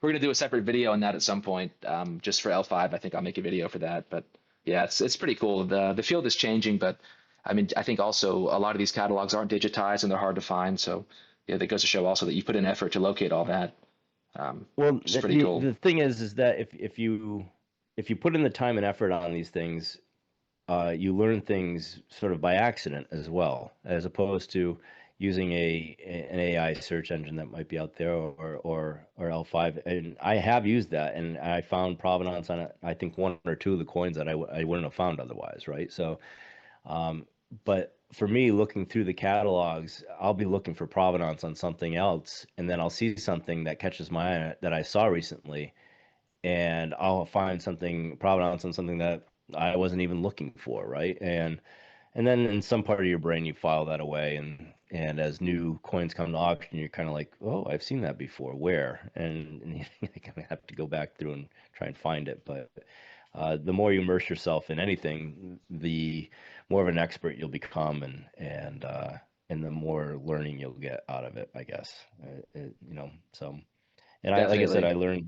I learn things every day still, I mean, just like, I've been doing this for a while, but I'm by no means an expert. There are people who have written books and built Well, I careers think on this this kind of this thing. sale So is evidence for that you're an expert. I mean, come on, you got to give yourself some credit here. It's very impressive what's been put together, and again, just the amount of research that went into finding those provenances. That's pretty incredible. I mean, it just shows that you're immersed in the literature and you're familiar with the sales history. I mean, I can only imagine how long it took to put all that together. yeah, well, it was like I said, it was labor of love, and I enjoyed every minute of it. So, And but I appreciate the kind words for sure. And And the before we close time. I out, mean, my God, we spent a long time on this, Sam. So I yeah, appreciate you. we rushed through also. But do you want to give maybe a brief update of what you plan next? I mean, I don't know if you're keeping that private for now, but steps after the auction, we kind of discussed some things personally, but it might be a good chance here to kind Yeah, of let yeah, people know that you're going to be around still and all that. So yeah. So I'm in between jobs at the moment, and I've been spending more time sort of looking at going more into dealing coins and continuing to work with the Byzantine series, but other ancient coins and even U.S. coins. I still have some of my U.S. collection as well. So planning to start to go into dealing on a part-time basis and try to stay with it. And maybe as once this sale is done, I may start another collection of Byzantine coins. I don't know. But my goal is to go into more of the business end of the coin and I mean collecting. that'll be a great asset. There's not really anyone out there right now doing what you're doing, just in terms of finding this provenance and putting these things together. I think that's going to be a boon and an asset to everyone in the field. Yeah, and since I've started collecting Byzantine coins, it's definitely picked up in popularity. There was a time where I don't think that there was very many collectors, or if there were, they weren't focusing specifically on it. Now there's a dedicated community both to I think gold into the bronze coinage. The bronze coinage has really taken off. I mean, Yeah, used that's to be almost the almost most next to competitive. nothing, and now it's things are getting. You go to a CNG sale and things are getting bid up into four figures on things, and I'm like, wow, okay. So there is definitely a growing collector base for Byzantine coins, and I think stuff like the Byzantine coin, sorry, the History of Byzantium podcast, which tells a great story about all the emperors and the long history of the Byzantine Empire, and condenses it down to very interesting anecdotal um, chapters about each emperor and stuff like that. I think that's been a big driver. I Yeah, mean, that's the people only reason I collect found Byzantium. I wouldn't be doing my PhD right now if it wasn't for that podcast. I know, I know it. And people collect the history they like, and I think most people who like history are always shocked to find out all the things that happened with the Byzantine Empire that they had no idea happened, and how important they were to Western civilization, and how historically it becomes sort of papered over, right? Yeah. Um, And it's so cool though. I mean, with the sale here, you kind of have the whole history though. I mean, you really are front to end. I guess post 1204, I don't think you have anything, but you've got up to Isaac II. I mean, he's got the massacre of the Latins and all that. So it's cool to see also that like in a collection like this, you do have the comprehensive history of the empire. I mean, you've got numismatic innovations like Justinian II, the Christ portrait. You've got iconoclasm. You've got the Macedonian dynasty. You've got post-Manzikert, the coinage there. You've got a celestial yeah, phenomenon like the supernova. I mean, it's also a cool testament to see a collection like this put together that you actually have a sort of a deep reflection of the written history. And yeah, that's cool to see. and there were certain emperors that I never got to, right? I mean, I always wanted a Nicephorus the First. I never had one, and I could have bought many of them, but I could never find one with provenance. And really, my buying sort of went to finding hidden provenance rather than to fill out an emperor set, right? And I mean, Nicephorus has got such a cool story.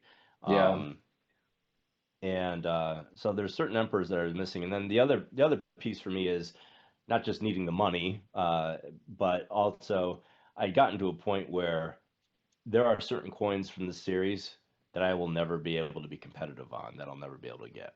And Mazetios, for example, that's always a cool one I've looked at, but Mazizios or yeah. Artavastos or some of the Zoe and Theodora or some of these other Michael V stuff. I can't go and spend 40 or 50,000 or $200,000 on a coin. It's just I'm just not that well financed. So um, so there's certain up to a certain point, sweat equity will get you a fair amount of the way, and you'll find some cool stuff. But there are certain coins that I'll never be able to get. Yeah. So maybe But one it's day, cool to but see. not right now. And then just to make sure people know, you're gonna have a live bidding session, correct? So it'll be May 31st. 2 p.m. Central European Time, 8 a.m. Eastern Time. So I guess that'll be online, of course, also. I think through Bidder, if I'm not mistaken, the live bidding will be there. But maybe That's some correct. details Yeah, might be helpful to people because I'm sure after watching this, everyone's going to have a lot of targets. the live bidding, if you're online, takes place exclusively over Bidder. So you can bid on the Nomos website up Free until I think bids. 24 hours beforehand.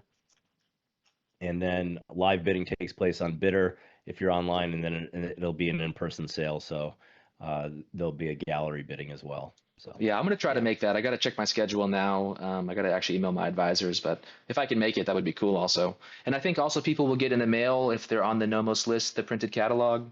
I think those will be yeah, headed I out think that's coming also. soon. So I that'll think be that's coming actually pretty soon. cool for people. And for you also, I imagine, just to have the memento in a certain sense. That'll be cool to have on the Yeah, bookshelf. yeah. Coffee table book, a good conversation starter.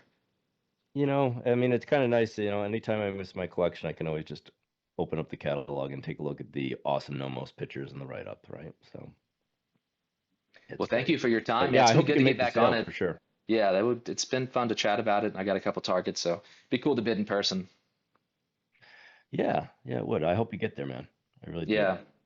Well, thanks for your time. And yeah, it's awesome to see this come to fruition. I know behind the scenes we've been talking about this for a while, but just to see everything come together and just the immense depth and breadth of the sale, it's really impressive. Just in terms of what's presented here, the whole empire, and also the provenances, different kinds of sales, and yeah, I think it's a testament to you as a collector, and it's very impressive. I think you should be proud to have had this kind of sale. It's really awesome, really special. Well, thanks, Sam. I appreciate it, and thanks for having me on the podcast. And you have been a confidant in building this collection. I mean, I can't tell you how many times I've texted you. I'd be like, "What do you think of this coin?" And we've gone back and forth on it and talked about stuff. And your late Byzantine collection is a reference work on its own. So I appreciate the kind words and coming from somebody with your knowledge and breadth of Byzantine coinage. It's really nice to hear. So thank you. Yeah, thanks. Well, I hope everyone's enjoyed this video, and we'll have the sale for sure linked in the description. So go and bid. All right. Until next That's time, as right. always, I'm your host, Sam, and thank you, Kyle, for joining. Thanks, guys. Thanks, Sam.